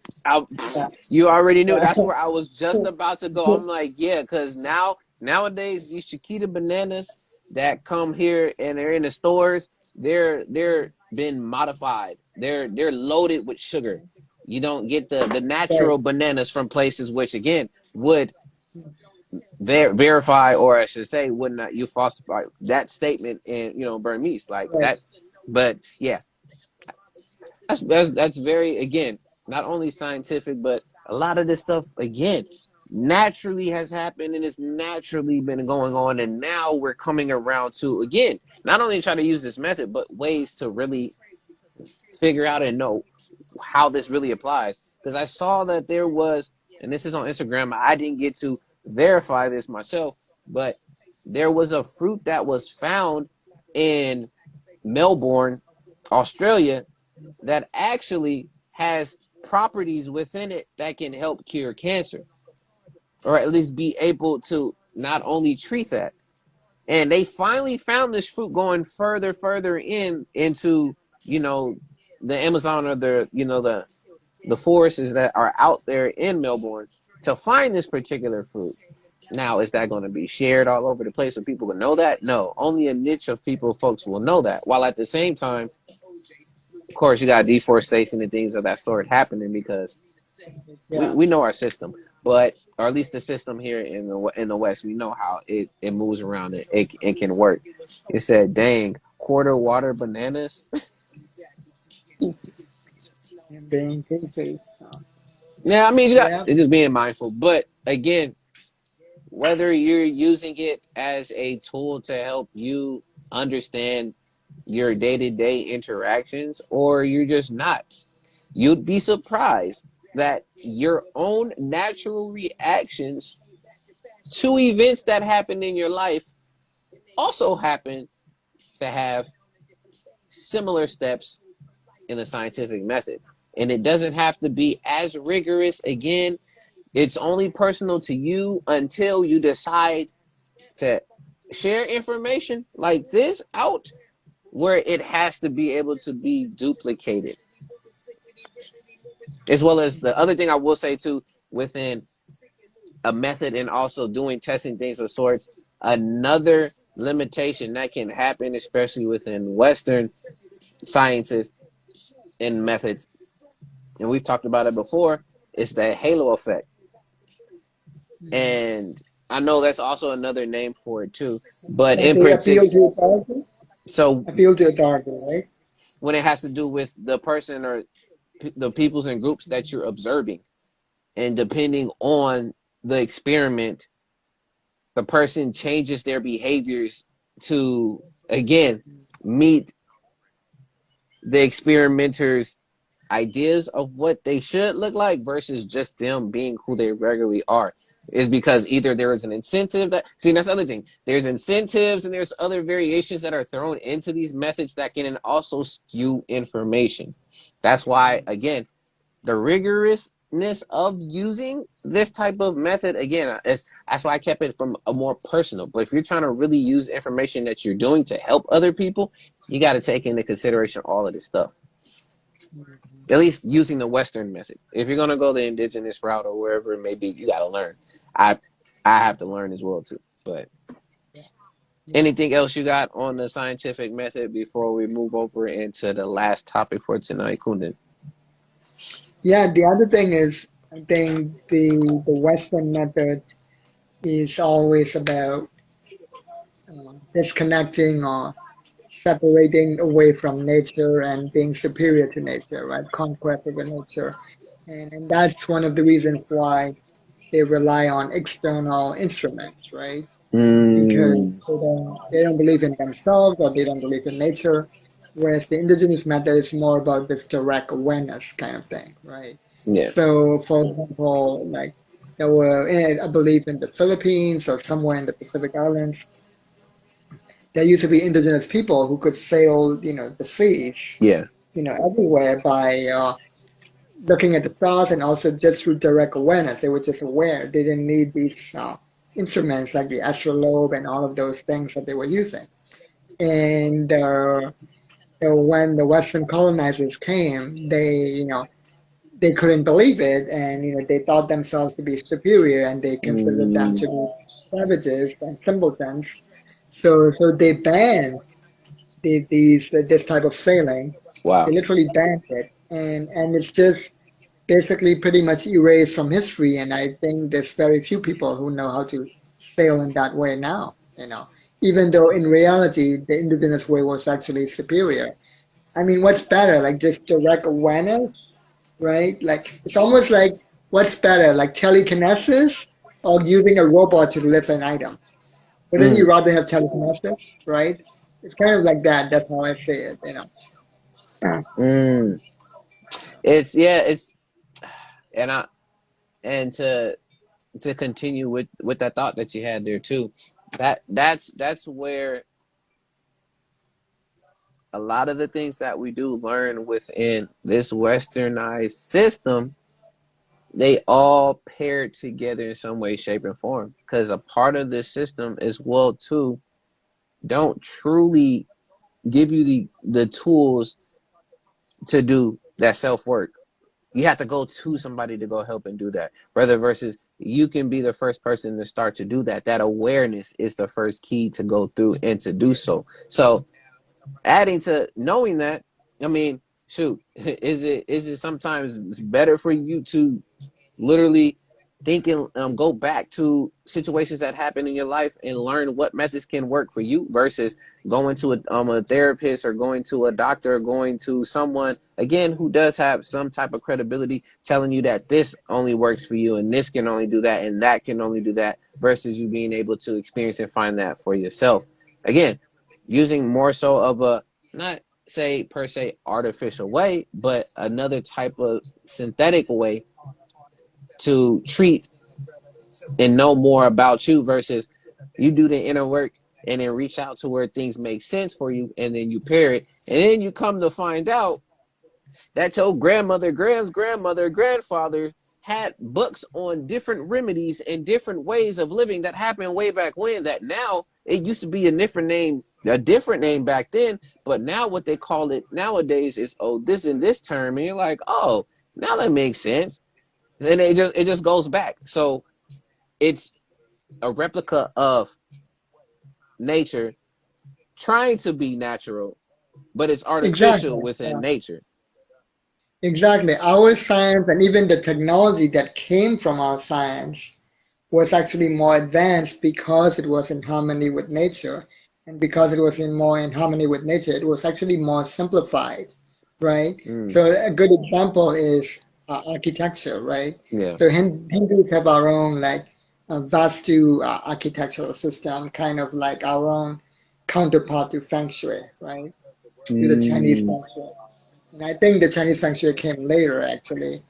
And and so like air conditioning, for example, right? If you think about air conditioning, it's very brute force, it's very conquest against nature, it's very clunky. You need this big machine to keep your room cool, right? yeah. Same thing with an alarm system, right? An alarm system is an external alarm system that you need, Yeah. right? With all this clunky electronic technology. Now with the Vastu system, the buildings were designed in such a way that it would be naturally cool during the summer because of the architecture, the way it allows cool wind to pass through and all of that, right? But not only that, it was so advanced. They even had their own natural alarm system, such that a small noise, a whisper in one end of the building can be heard as a very loud noise in another room inside the same building. Mm, hmm. So that's how advanced our architecture was, without the need for an alarm system. Because again, we can even speak on. Yeah, you talk about the architecture. Right. Your apartment, your house, wherever you may end up being, if you didn't have it built in that type of way to take into consideration of natural lightings and setups.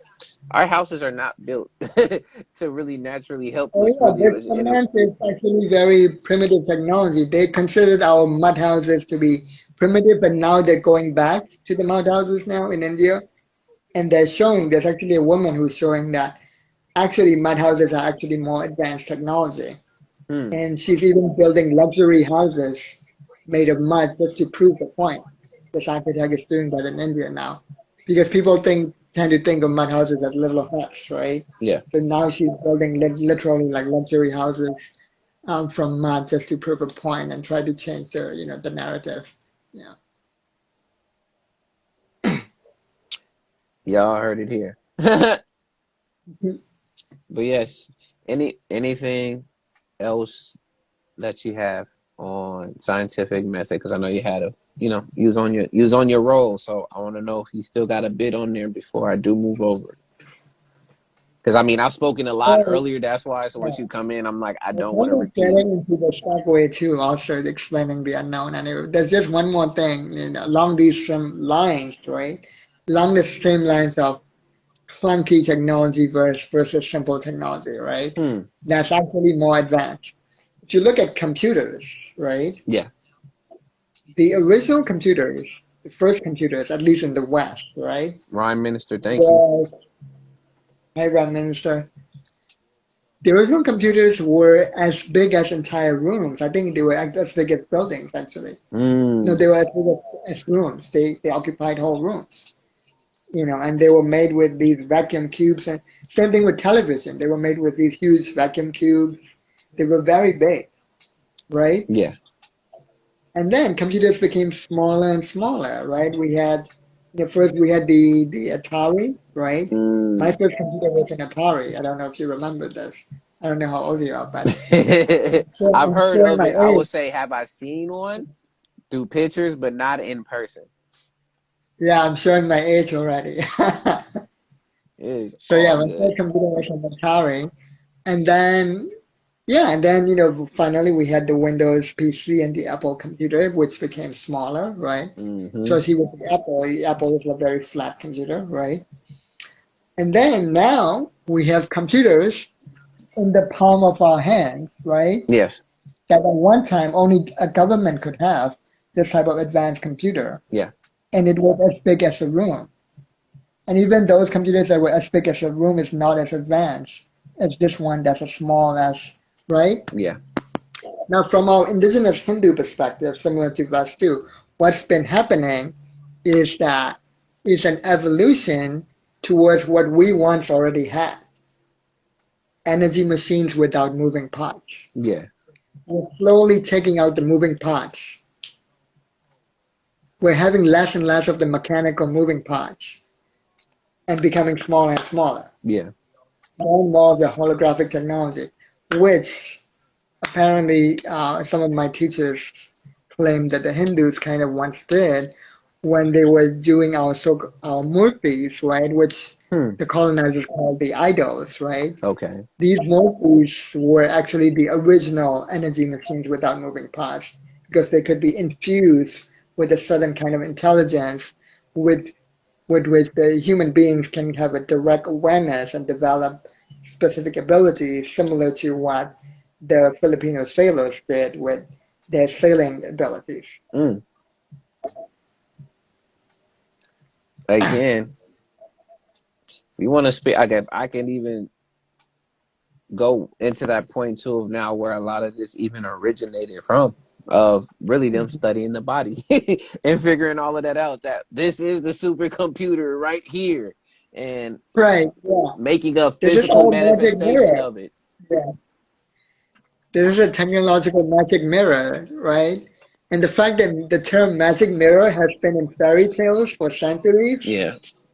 I don't think it's a fairy tale. I think we used to have actual magic mirrors. Indigenous practices. All those. Exactly. That's why knowing history and knowing cultural practices that go beyond only our realm and system of things helps to widen your mind and perspective on stuff, to also get out of the isms as it's just it. You know what I'm saying? Hmm. Again, and helps you to get out of the, oh, we have this method, that's the only method that's been in existence. That's the whole idea. I think you also sent me a while back about the whole erasure of history. Not only that was happening, I forgot where you said specifically where, like 40 years of that type of history, and kind of that's what happens with a lot of all these the isms, Oh especially if yeah, we in talk the about Philippines, scientific isms. right? Yeah, Yeah, in yeah. the scientific ism, what happens, the erasure of like where a lot of stuff did originate from, and people getting coining their own terms and their phrases and stuff, saying that there's not really much from anywhere else, knowing that people take again and they remix. Just use remix instead of be influenced by, but remix ideas that happened before and then make it into something new, and it's your idea. They sample. Right. Yeah. Yeah. Exactly. Yeah. But In yeah. fact, we already. In fact, guess what? Hmm. It is actually an Indian scientist. I almost forgot about this. You know how bulky microscopes are as for centrifuges? They're very bulky and expensive, right? Yeah, I had one as a kid. Yeah. Yeah. Guess what? There's actually an Indian scientist. I'm not surprised that he's Indian. He's invented a microscope that's cost only 99 cents. That's so portable. It's made of paper. It can be folded. What? And in fact, he's done the same with centrifuges. Centrifuges cost at least $100,000. It's a significant investment. And in places like Africa, Yeah. they're very important in for I think for medical testing, where you need the centrifuge to separate the bacteria and viruses from other cells, right? You need the centrifuge, right? Yes. Centrifuges are very expensive. Thank you, He's Brown Goddess. also So speaking of energy machines without moving parts, Yeah. he even invented a centrifuge that's also just 99 cents, made of paper. That's just as good as the $100,000 bulky, big centrifuges. And honestly, The that same guy.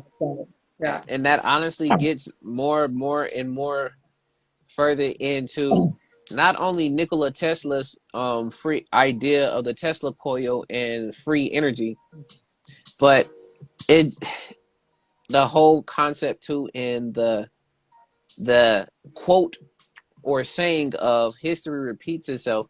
It just goes to show you that nothing is new under the sun that has already not have been done, but it's coming back to light in different waves and forms, and it's already been out there. Hmm. And that's Yes. very interesting for that to happen. Shoot, I might have to look that up because shoot, I might want me have me a portable telescope. Shoot, 99 cents. Shoot, walk around with that. Use it at night. I'm with it. But Yeah. yes. Anything else left? I keep saying Yeah. discourse. Anything? Anything else you got? Yeah. In fact, his next invention, the same guy, he's working now on inventing a liquid computer, which is the ultimate Oh, I heard. energy Yeah, I machine heard ever about it. Liquid. proven. Yeah. Yep. I've heard about. Yeah. It's the same guy who invented the microscope and the centrifuge. He's working on that. That's his next thing. We will see. Yeah. 2028. I was playing. But Hmm. Yeah. with that, y'all, we're gonna go ahead and we're gonna move to the last topic of tonight, because then we talking about all of this going down and down and down into, we don't know where this could be. Either if you're trying to reduce Explaining the things unknown. or what happens. We're going to the last topic for tonight, which is explaining the unknown. So before I even get into that, why am I even wanting to talk about explaining the unknown? First thing I'm gonna say, y'all, I pair these topics on purpose. I don't care how many times you keep hearing me say that. I'm gonna keep saying it. These all come together because guess what? There's perspectives of how people are going to explain the unknown. And one of them, people use science to explain that. We have the Big Bang. Again, we'll get into it. As well as you have the natural aspect, you have indigenous, you have all these different perspectives trying to explain this idea and this concept of the unknown. So, with that, let's go ahead. We're gonna jump into explaining the unknown. I have some quotes I do want to share that can get deeper and talk about into the unknown, but let's just jump right into speaking about that. So when we think about the unknown in particular, y'all in the comments, let me know when you hear the word unknown or the unknown, the phrase, what comes to mind? What are the first few things that run into your head? As me and Kundan elaborate and speak amongst ourselves and for y'all to hear about the unknown. It's like a mystery or a puzzle. What's just not known, right? Yeah. And What and color it is can also associated? be and also the infinite itself, right? Yes. Which ties into what's unknowable. UFO. Unidentified. Hmm. Even though we've seen some of the UFOs, but I do get I get that. Thank you for sharing that. I know for me, when it comes to the unknown, I think of space and dark matter, which I think of that fifth element, which is aether, which is that type of matter, like you said too, the infinite. That's when I think about the unknown, especially. And I like Brown Goddess of what they're saying in there, talking about religion as a cover.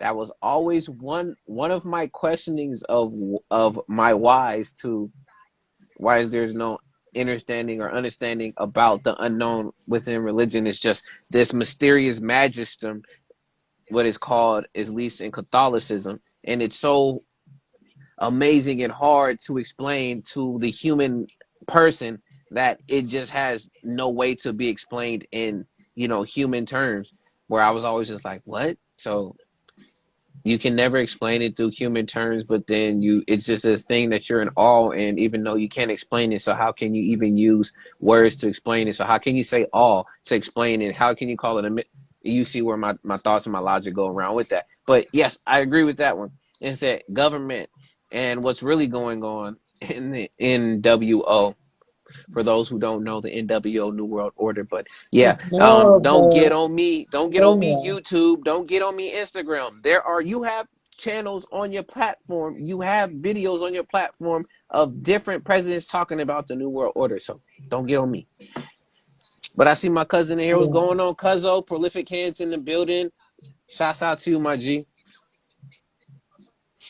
But yeah, Mm. so with But explaining even the that is unknown. more of the colonial religion, to be precise, because, like I said, I was talking about indigenous science, but indigenous science is actually intertwined with indigenous religion. Mm, And for us, the two were like one and the same for us. Like that's why,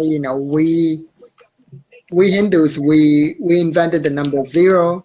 We also discovered laws of motion long before Newton did. We discovered gravity long before Newton. And in fact, we were squaring the circle, or at least doing a good enough approximation thousands of years ago, whereas the colonizers are still saying it's impossible. just square Uh, circle. but we did it. We did it because we had to for our religious rituals, like our yagnas, because we have, so when we do the fires, we Hmm. have squares, we have square fires, and we have half circles. So it was very important for our architecture. So again, architecture, religion, math, they were all intertwined back in the day. Hmm. So we were very open to learning and like opening up our learning. That's why we had the world's first university. I believe Nalanda University was one of the world's first universities, which by the way was burned down by the colonizers when they came. Hmm. Similar to how the Library of Alexandria was burned down. Yeah. Yeah, Also, other universities as well too. Timbuktu right. Yeah. within And they're around in still banning Egypt. books to this day. Yep. They're still doing the same thing. Yep. Yeah. Yep. Yeah. Exactly. It They're just still goes to burning show. libraries and books. Yeah. It just goes to show. Dang, now you made me think of a reference from a video game, Assassin's Creed. And during that Mm. time, the first Assassin's Creed that came out, it was a person who was Altair. And it was more based around in like Jerusalem, Israel, and all of those areas in the mid. is that Middle East. And there was a part of a section too where they were going around burning different books and texts to not only, and this is talking about, of course, not like dumbing the populace down, but information that can be shared and used, and they're just burning the books. Get rid of it. People don't know about it. Hmm. By the way, there's also a difference between unknown and unknowable because I don't know if you, uh, speaking of things being falsifiable, in math, there are, they've proven that there's more than one infinity. There are different types of infinity or different levels of infinity. So there are Hmm. infinities that are bigger than other infinities, right?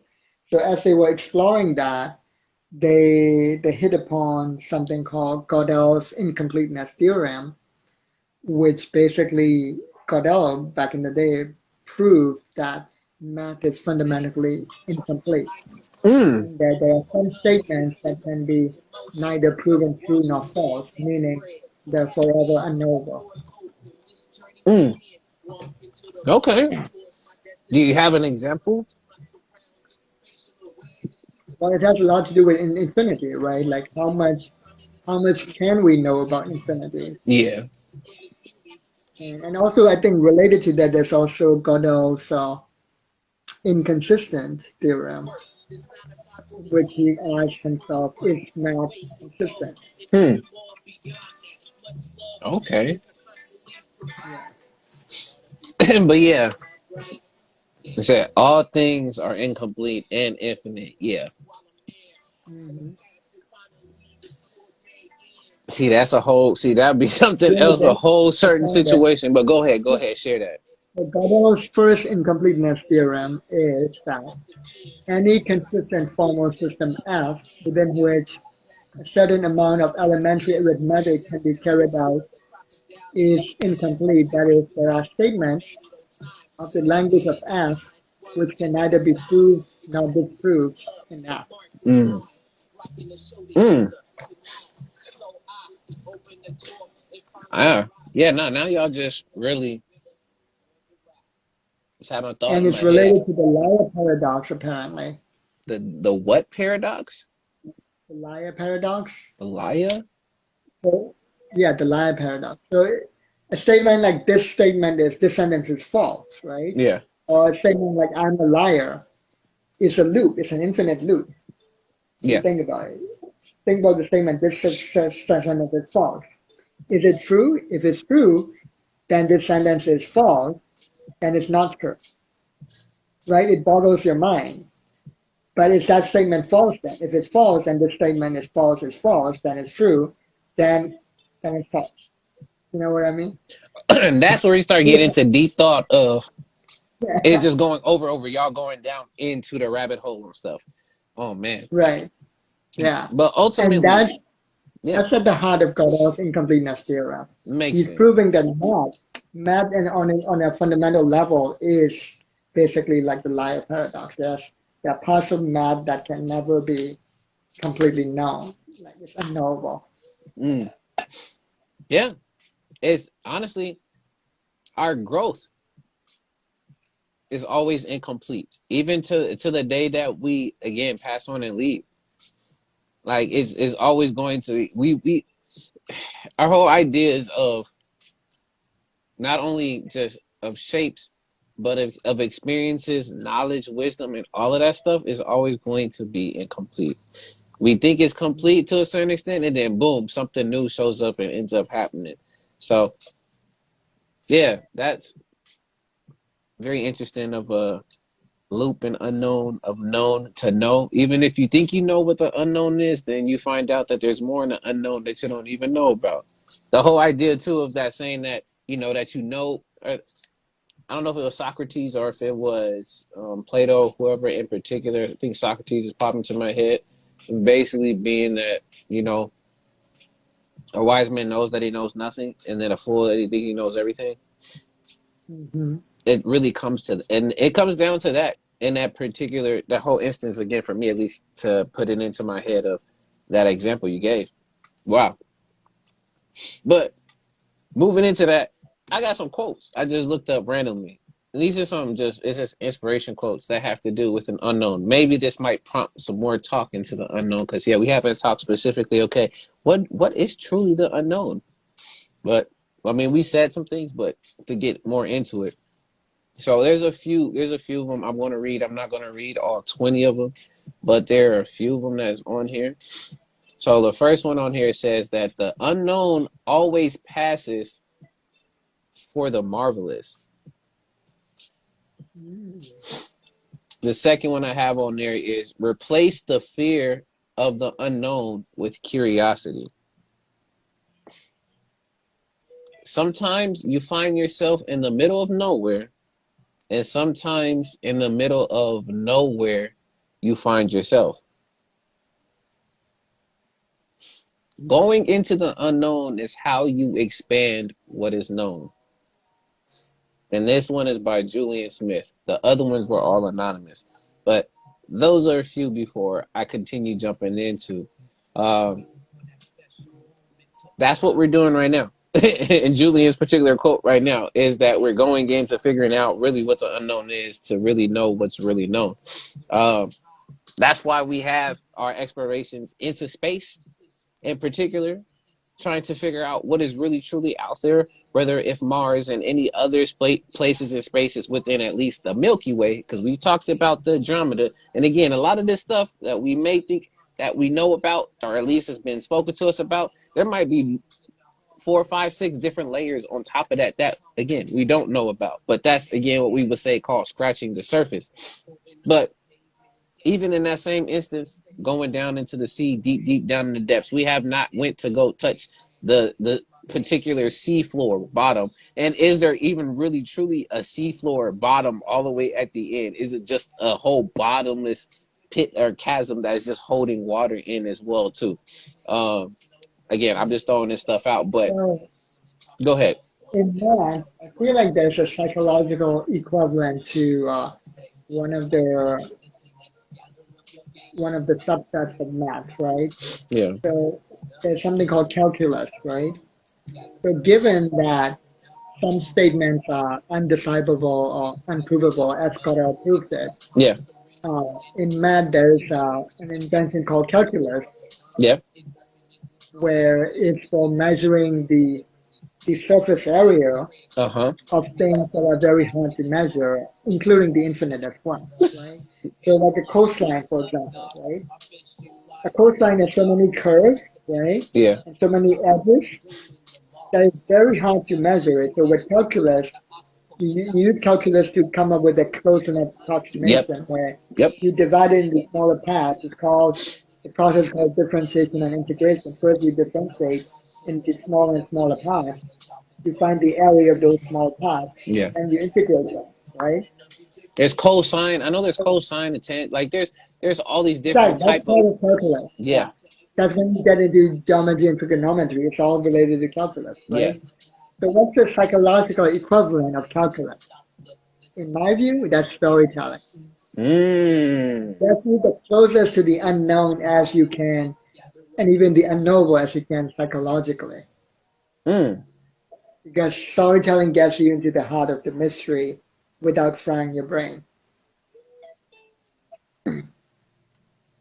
I like that. Because I mean, Mhm. when even if I start to think about it too, how did we even know about history or know about anything prior to before then? There is always Mhm. some type of way to tell a story or oral traditions that was passed down, whether we're talking about the hieroglyphics and those type of ideograph type of forms, to then literally have the emerald tablets, as well as to how people would express through plays and different particular methods of sharing this information to go down. And again, if y'all, I'm gonna do this again, I have to. And if y'all don't know, please tap in with Kundan, the person I'm speaking to right now, because I would say Kundan is a great storyteller, and Mhm.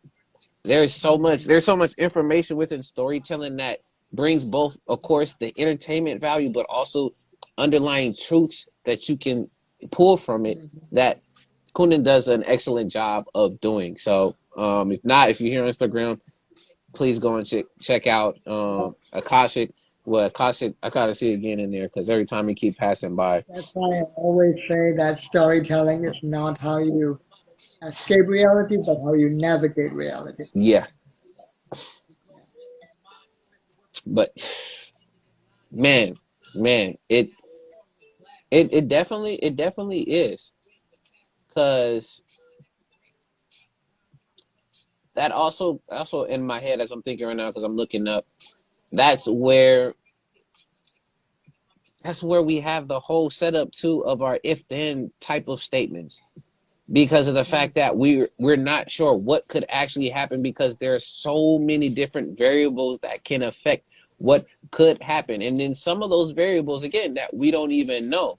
And I have to share this comment, because again this comment is so very true to a lot of this stuff that again a lot of us either have the privilege or we have been graced enough to be able to have time to sit back and reflect on stuff, is that there's points where some people can't even figure themselves out. So shouts out to Brown Goddess when it comes to that in particular, that let alone trying to figure out the universe and all its workings, quantum mechanics, and that's all around us. That honestly, the unknown of yourself and having to really deal with that day in and day out and figure that out before you can even trek out to look outside of the world within yourself. I think it also goes back to that whole idea again, brother, or I should say, Kundan, when you speaking about the idea of just focusing in when it came to the passing of the football and not noticing the gorilla that's there, is that we get so focused sometimes on our own situations and problems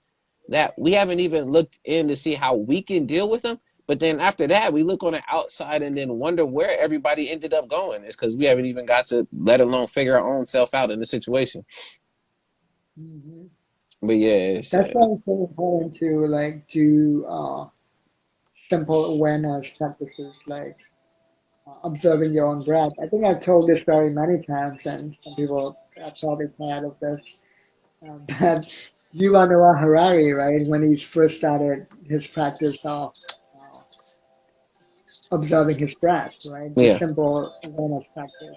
This was before he became famous, before he wrote all of those books that became international bestsellers. He was a history professor. He still is, but he hadn't written those books yet. And he was a historian, uh, and he started this practice of observing his breath. And he noticed that his mind would get distracted after just three breaths, right? yeah, First, he was frustrated by it, right? yeah, But then even that became a revelation that he couldn't observe his breath for more than three breaths. But as a historian, he suddenly had this realization, oh my God, like if I don't even know the reality of my own breath yeah, for more than three breaths, how can I know the reality of history and geopolitics, which I'm supposed to teach my students? yeah. So that was such a mind-blowing light bulb moment for him. And that's when he started getting his observations became deeper and clearer and sharper. And that's how he ended up, that led him on the path to finally writing those three books that he's now Mm. famous for. Yeah. All right. Speaking again, and thank you for that sharing again, because now it's really got it ingrained in my head. And I mean, I have the book. I have a copy of the book Sapien, and I will be reading that very soon as well. Um, Question that popped into my head is, if we have a limited amount of storage and knowledge that we can have as human beings, wouldn't so basically I was trying to get at, basically, since we have such a limited amount of knowledge that we can store, that some things are going to continue to be unknown to us even if we visit them before.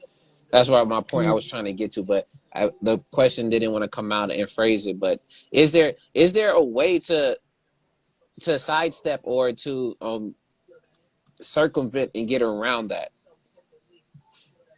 I think that is why I don't believe in individualism and I Mm, really push for uh, communalism or indigenous systems because I feel that knowledge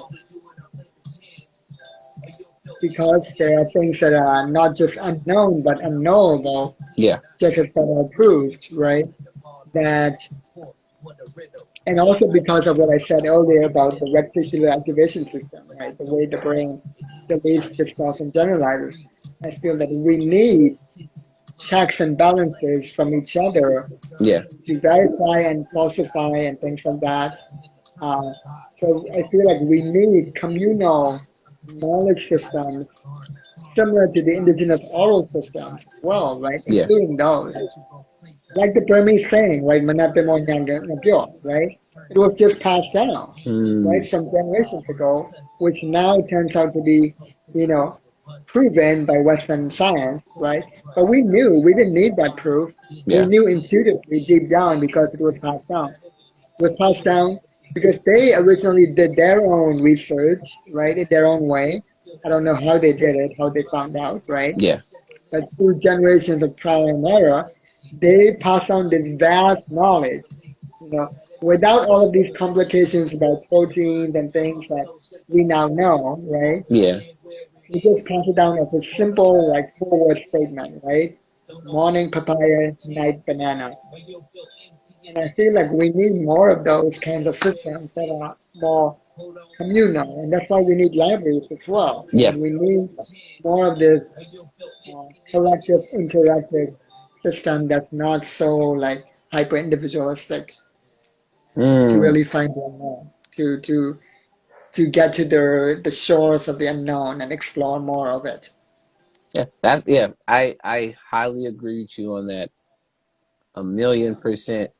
Because that's literally what happens when knowledge is only or information is sectioned off for only a few and not for the whole, because not only because individualism, but individually each person has a collective piece that maybe another person adds on to that piece so that we can get the whole story, the whole frame, the whole picture or the tapestry, maybe of a particular thing, maybe not the whole, but we get a better picture. Say if we talk about in resolutions, say you start off with maybe a 360p resolution, which isn't at really well, but you have a number of people who know how to process and really put stuff out, and it ends up making it to become more HD and more presentable in that case, because not only the information was shared among the community, it was understood, and people brought all together not only their reasons of what they know, but again, being able to tap in, I'll say, into that infinite consciousness and collective with more people. Again, saying the whole, I'll say the whole saying of two heads are better than none, or and one in all of those particular cases, knowing that it's going to take a group of folks, and you just not doing it by yourself, thinking you can learn every single thing and tell everything to everyone about all that you do know of every single thing in the world, because again, that is impossible. Mhm. Yeah, yeah, With that, yeah. And then you don't always have to know everything to function, right? Like I yeah, don't have to be a physicist or an engineer to switch on the light. Like I don't have to know the physics of electricity to trust that the light will work when I turn on the switch. yeah, Just trust that it does, and yeah. it does. Right? Yeah. Mm, But it works because of community and systems. There's a power company, right? There's all of these systems that somehow bring electricity to me that help turn on my light, yeah. right? So even that goes back to community. I'm able to have that trust that it's going to work only because there are so many communities and systems and people that are working for me that I'll never meet, that I've never seen. Mm. So now you gave me to look. Now I have a little bit of my takeaway, my wrap away. We're not wrapping up right now, but just from what has been said already, Mm, that literally storytelling is that key to unlocking the unknown, but community is the space to help expand that. So the Exactly. storytelling is there to help you unlock, so then you can start to explore. But the community again is to help you expand further into that. That's what I'm getting again from this. There you go. Yeah. Shouts out to you. And shouts out to everyone that's up in here sharing. That's why, again, for those who are new and don't know about What's the Word Wednesdays, this is one of the main reasons why that I was able to come up with What's the Word Wednesdays, is because conversations, talks, reasonings like this to help us expand further on topics. Because as much as I can want to be prideful at times or feel like that I know a lot of different things, which honestly I don't, and I don't try to even subscribe to that. But coming and talking with all of us as a group helps us to expand on any way of these different topics, is ways for us to really fully come to understand what's happening around us. So that's the motive, at least, and the main reason for What's the Word Wednesdays is just for sharing and for us expanding on knowledge and wisdom. And just like this. So if we want to know about the unknown, y'all, learn how to be a very effective storyteller. Use your words very, effective and very strong, so that that's your key to unlocking the unknown. But then share that with people around you, so that as a community, y'all can expand upon it. Hmm. Yeah. But yeah, I love. No, I love how you phrased a lot of these things again to help bring that apart. And of course, the theme song. No, not the theme song. Okay. I'm gonna tell you now, this brother. The theme song is done only once per show, and that's the beginning. Don't do it at the end of the show, because I will say this. This is an excuse. My computer, after a while, gets a little slow. So much time I want to put into this, not going to, before my computer gives out on me. But let me say a few more Yeah. quotes. If we have a few more things on it, if anybody else has a few more things on it, please y'all can share it and throw it in the comments as well, as we're getting around to ending the show for tonight. But I wanted a few more quotes on here that was interesting that I wanted to share too, and then let's jump back into it. Another one I see on here. This one is by Teal Swan. It says, "We do not fear the unknown. We fear what we project unto the unknown." Hmm. Another one is, "Relinquish your attachment to the known, step into the unknown, and you will step into the field of all possibilities." And then another one I have here, "Daring to plunge into the unknown may very well land you in paradise."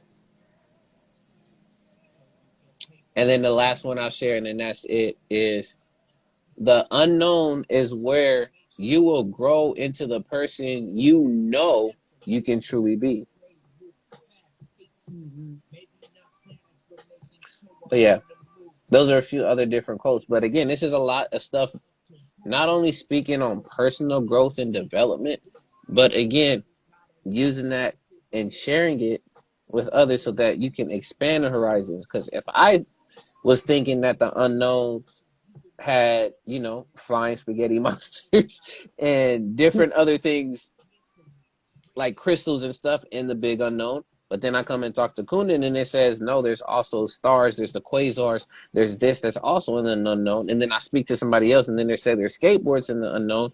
We start to create our own fabric of a world, in particular, a world of whatever knowledge and information that we're sharing, again, whether if it's falsifiable or it's verifiable, whatever iables you want to use. But it just gives us one step closer to at least having some idea, okay, how we can talk about the unknown. But Hmm. it says, I think storytelling is also a very, very powerful tool for exploring loopholes, yeah. right? And I feel like a loophole is how you uh, resolve paradoxes like the liar paradox, right?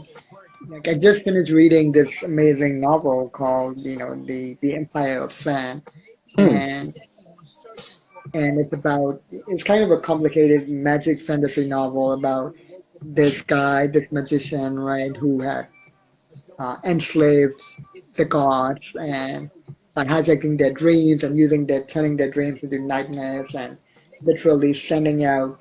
And these nightmares have physical effects on the world, so he would send out these nightmares to his enemies, right? And send out good dreams to his own empire, right? So, Hmm. but this guy has to do it through these two people Yeah. who communicate with the gods' dreams through dance, through this magic dance system, right? And how he's done it is he's kind of enslaved these people by forcing them to like uh, make vows to him, vows that are unbreakable because the vows themselves are magical. Like he does it by threatening to kill their father or things like that. Usually that's how he forces them to make these vows, or Yeah. through sometimes through trickery, Yeah. sometimes through force, sometimes through trickery. But it turns out in this story, like the loophole in the story is that first of all that it has to be a couple Yeah. who dances to communicate with the dreams of the gods. Like always has to be this man and a woman for some reason, and it has to be this The couple. feminine and masculine most likely Right. to go. Yeah, but go Yeah. ahead. And then there's another thing that happens which forces him to like where for this one woman he can't directly control her, but only through control her through the marriage vow he does with the man because Yeah. the woman is a half she's basically biracial. She's a half noble and Spoilers. half yeah. So so like and if he forced her directly, then there would be revolt among the nobles. So he Yeah. has to do this trickery where she basically has to force, on cajole the woman to marry one of her Mm. enemies, right? But they found a loophole in the story where under under the bigger vow that they made to him, Yeah. they made their own vows of love to each other, which eventually was able to be the kind of the loophole that was able to break the bigger vow. Mm. Mm. So going back to your point of a resolution being able to be an answer to breaking those loopholes, Right, a and clear one in particular. right, but there's no way you could think about it in terms of math or logic. Yeah. That's why you need the logic of storytelling, Yeah. the emotional logic, the psychological logic of storytelling, rather than the analytical logic of things like math and science. Yes. Yeah. Uh, of course. You read that Yeah. book. Of course. But see, but again, that whole idea of storytelling and being able to, which I see there's one more point, another one I'm going to read because I just saw it, and I actually want to speak about that too. When we think about the unknown and if there's different zones as well too. Um, the whole setup of really figuring out, and I think because we don't do that a lot, because we always leave things up for interpretation, which some things, of course, everybody's going to have their own perspective and interpretation of it. That's why some people get upset when certain books have certain ends, quote unquote, or resolutions, as well as certain songs have certain revolutions, movies, etc. Um, but that helps to honestly bring people back to not only the reality, but also snap folks back into like, okay, we took this path for a prolonged amount of time, but no one's told us, okay, this was the quote unquote end, or if we have to turn left or right. They're kind of like, there's possibly, or maybe you can still go straight, and you don't really get that end result to know, okay, if that was done, is my work completely done?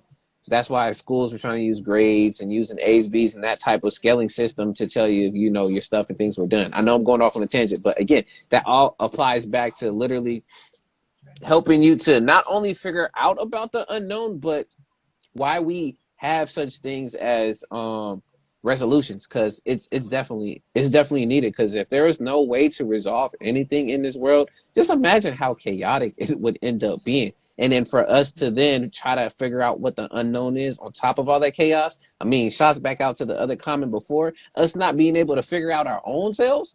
then let alone trying to figure out what's going on with the unknown, that'll be leaps and bounds, years on years for us to even get to that point. But before touching you touch on that is because I saw this other quote that's in there, and I'm gonna get your thoughts on it because I want to speak about it. And then the last few minutes that we got, and then we wrap up. But this quote, there's another quote on here that says, "Get out of your comfort zone and get into the unknown. How else will you know how great you can be if you never venture out there?" Now, I just finished Mm, reading a book called "Do It Today" by Darius Forax, if I'm correct, or I just call him Darius F. And in the book, there's other different ways he's talking about how to overcome procrastination, other different methods and ways that help with not only being productive, but being realistic about how you are productive about any things that you do, or you run away, fear. A lot of different just key points in the book. And one of them that he spoke about was the whole idea of the comfort zone and having to step outside of your comfort zone, and how that in itself, with a lot of self-help books, can sometimes also be, we can say, in a way it could be a negative of stepping out of your comfort zone, due to the fact that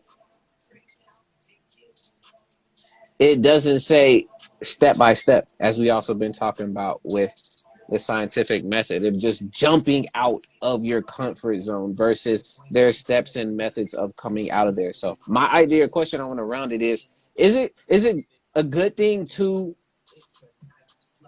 slowly inch out of the comfort zone, stay in the comfort zone, or just immediately jump into the unknown? mm, It says, I feel like closure slash resolution is a luxury. Hmm. mm. Detachment and comfort. Yeah. Hmm. I think it depends, right? I Yeah. mean, again, I think that could be that could be a story to prove each point because I think it's probably situational. Depending on the situation, either could be true. There could be a situation where one is true, and there could be another situation where the other is true. Yeah. So again, the wholeness around all of this stuff, do your own scientific method on it to see if it works for you or not. But Yeah, no, yeah. it's very true. Because the one point I definitely will say to this is that it's never great to permanently, keyword permanently, stay within your comfort zone, because Mm, then there's no such thing of growth. The stagnation. exactly. Stagnation is not a thing that, again, that promotes any type of growth or any type of excelling past success in any way, shape, or form. But the idea sometimes of, again, the method, we'll keep bringing up the method of how people go about exploring or using that comfort zone, jumping into the unknown or jumping to the, I'm gonna say the danger zone, but their learning zone, all these other different zones you want to call time zones, whatever it is where, again, you have to do your observations and live through your own personal experiences to figure that out. You can hear that from me, you can hear it from Kundan, you can hear it from anybody else. Hence the term growing pains is a literal thing. Yes. I didn't even quite realize it until somebody told me this story about how he's like 6'3" or something like that now, and he was growing really rapidly. Yeah. And when he was in his teens, like when he was a young boy, like he started getting pain in the knees and stuff, Yes. and they couldn't figure out why at first. There was no disease, but then they finally realized, oh, you're just growing taller. That's all. It's literal growing pains, like. Yeah. Mm, And I'm gonna bring this point back to that too. Not only to that, but also to the idea of your intuition mm. and listening to your body and yourself. Even your muscle growth, right? Like if Yes. you in order to grow your muscle, you have to exercise to the point that they become like slightly sore, like not too sore, but Yeah. like They rip. They're actually very, micro tears. Right, yeah. And then they grow from that, right? Yes. Yeah. So there has to be some work and effort. I just can't stay in my comfort zone, just chilling back like this all day, every day, thinking that nothing, or I shouldn't say nothing, that something's gonna come. I'm gonna become a millionaire. I'm gonna be able to do this and do all of that. I gotta get up, and I just went down, but I gotta get up and literally put action and put words behind that to again figure out that success and that growth. But this whole idea again about explaining the unknown, my takeaway from it again is from Kundan about literally storytelling and how Mhm. storytelling is the key and the community is that expander of that. If I want to end up saying that Wi-Fi connection to help you get even further into what the unknown is, because at the end of the day, it's up to you. I don't know. You figure it out. We were here delving into stuff to figure out things that we didn't even think more about or even come across our minds within just this topic. And this is just this topic. But Mhm. yeah, I don't I Yeah, I have stories much less. literally like provide context too, like even a concept like time loops, for example, right? Or time travel. Looper. Like it's I just finished two series, and I finished Undone season two and Star Trek Picard season two, Oh, which they're both about time travel and in a child healing as well. And wow. I feel like I could read a million physics articles explaining time travel and time loops, Yeah. or I could watch Star Trek Picard season two or the Undone season two, right? And Mm, understand it on a whole other level because story is the thing that provides the context, yeah. whereas the scientific explanation is just the bare fact. Yeah. So that's another thing to storytelling as well. It provides context. And that's all we're looking for, y'all, as human beings, whether trying to explain the unknown, figure out a method that works for us day to day, is that we're figuring out only the context, but how that context can help us inform on how to make our decisions. But yeah,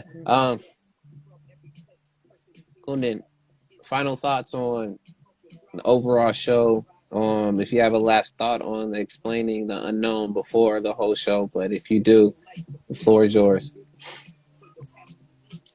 I think the unknown and the absurd have overlaps, Mm, and because something can be absurd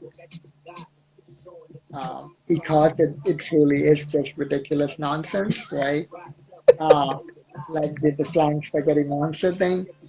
But something can also be absurd because it's kind of beyond our understanding, kind of just on the threshold, right? And again, I think storytelling can help us understand things on both levels of the absurd, I think. yeah. And that's why there's a term called Kafkaesque from any story that Kafka wrote is called Kafkaesque. Hmm. But any story that has a similar vibe is called Kafkaesque as well. Because a lot of Franz Kafka's stories were very absurd because he was trying to show how absurd capitalism really is. And and and then there's a recent story in terms of loopholes and breaking loopholes that I read called Kafka's Last Laugh by Hmm. Vagabond. Right? It's a short story and it's clearly inspired by Kafka, right? Because it's a very Kafkaesque story about this totalitarian state that has total control over the population where they're trying to control people, not just physically and psychologically, but by literally injecting their prisoners with, nano implants and biochemicals and things like that, trying to control them, literally physically enslaving them, Wow. right? Similar to the Octavius Parables series, right? With the electric collars, Callers. Yeah. right? But in this story, they found a loophole because things were getting like so and so much more absurd every moment, every year that people just couldn't help laughing at the situation sometimes. And they started laughing more and more and more. And they reached a tipping point, right, where the entire prison started laughing so much that it produced endorphins that overrode the chemicals. They were able to free themselves that way. Wow. Yeah. Now and then look at now you have made me think about it. I don't want to go more into it because I want to make sure we wrap it up. But I'm just gonna throw them out there. You made me think about the unrealistic expectations of modern day relationships and people's Mm, thinking on a plethora of stuff we see on social media, as well as you made me think about how folks look at conspiracy theorists when they come up with mm, their theories and what they say, because a lot of things can be very absurd. And I know I've used an mm, example of what I thought a conspiracy theory would be of that. Say you go, if you want to have eternal life and you want to be immortal, what you got to do is you go to your nearest store, restaurant, or not restaurant, but your nearest store or market and buy 100 pack or 10 packs of Skittles and throw 100 of them up while you're under a bridge near the freeway, and you have to catch them all and you'll live forever.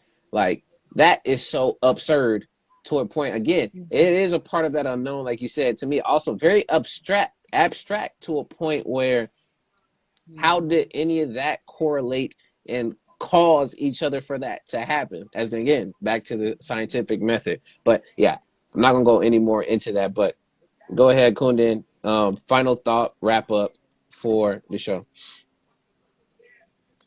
Yeah, I like what you said about story is the doorway to the unknown, with the addition that it also provides context for even the known, Yeah, right? And then community is what expands and deepens it because the community provides additional layers of yeah, storytelling because the story never truly ends. It continues in our minds, in our lives. We continue the story. exactly. Uh, with that, again, I always got to come on here. Thank you, Kunin, always for your time and always for coming through and supporting and sharing for What's the Word Wednesdays. Because again, this is not cannot make possible without again your support as well as everyone else who comes on and takes their time. So I wanted to say that shouts out to you. And again, please, if y'all don't know, please go follow Kunin. And if you're not too sure, that's an Akashic. Is it Akashic consultant? Yeah, Yeah, Akashic Consult. over here, Chabra on Instagram. I'll have all of that there on YouTube, so folks want to see it on YouTube, as well as I'll put in all of that stuff there later. But to wrap up for the show, y'all, when it comes to current events, news, and all that's there, it's all to help us be informed on how to move accordingly to figure out a plan. So take some time to know what's going on in the daily news. You don't have to watch it. If you want to read it, you don't. Even if you don't want to read it, listen. It's important that you at least know what's going on so that you can properly prepare not only for yourself but your family, friends, and all loved ones that are around you. Now, when it comes to the scientific method, the westernized version of the scientific method has its limitations, but ultimately, either you're looking at the indigenous or just a holistic view of a type of method, just know that with this scientific method, it can be used. It's used in our everyday lives without us knowing naturally. We may not go through the steps 1 through 6, but they're there. We observe, we ask questions, we do hypothesize about maybe that's why that happened. If you want to continue an experiment on doing that in various different ways, you can. Then you can look at your results and then come to a conclusion. You can use that without having to, again, say that, oh, that's a scientific method. But it's all up to you on how you want to go about using it. You don't have to follow by the book or rules here to do so. Create your own method. And lastly, when it comes to explaining the unknown, again, Kunin just said it best, and I won't again say too much onto that, but just know how important storytelling is, as well as the community is to expanding the knowledge of knowing what the unknown is. And the other thing with the unknown is don't be afraid to explore that unknown, because ultimately that is how we continue to learn and shape ourselves as humans. Because again, you don't want to stay in your comfort zone for so long that there's no growth to be made. So take your steps, take time to observe, take time to step back if you can, even if it's a luxury. Find some ways and shapes, use your resources so that you can explore the unknown and know that you are also a part of that unknown in different ways, shapes, and forms. I did have another point, but it's all good. But with that, y'all, this has been another episode of What's the Word Wednesdays. I appreciate everyone's support. Thank y'all for coming through and for all the love that you have shared there. Yes, please go look and also follow Story for a Cause as well on Instagram. I'm gonna put all of that later, so y'all be like, "What are you talking about?" I got y'all. Yeah. But again, shouts out to everyone that was here, as well as those who are gonna be watching this later on Instagram and YouTube. If you're gonna be watching it later on Instagram and YouTube, especially YouTube, subscribe to your boy at A.D.V.I.S. Speaks, because there's going to be more content like this. Yes, 2.5 hours. You don't have to watch all of this. You can do times two. Do whatever you want to end up doing. There'll be shorter content, but go ahead, go over there, support a brother, and subscribe at A.D.V.I.S. Speaks, because there's going to be more content like this. But with that, y'all, thank y'all for your time. We'll be back next Wednesday with another What's the Word.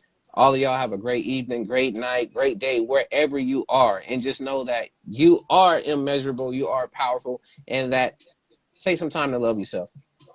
Be easy on yourself. Peace. Peace and love, y'all. We're out.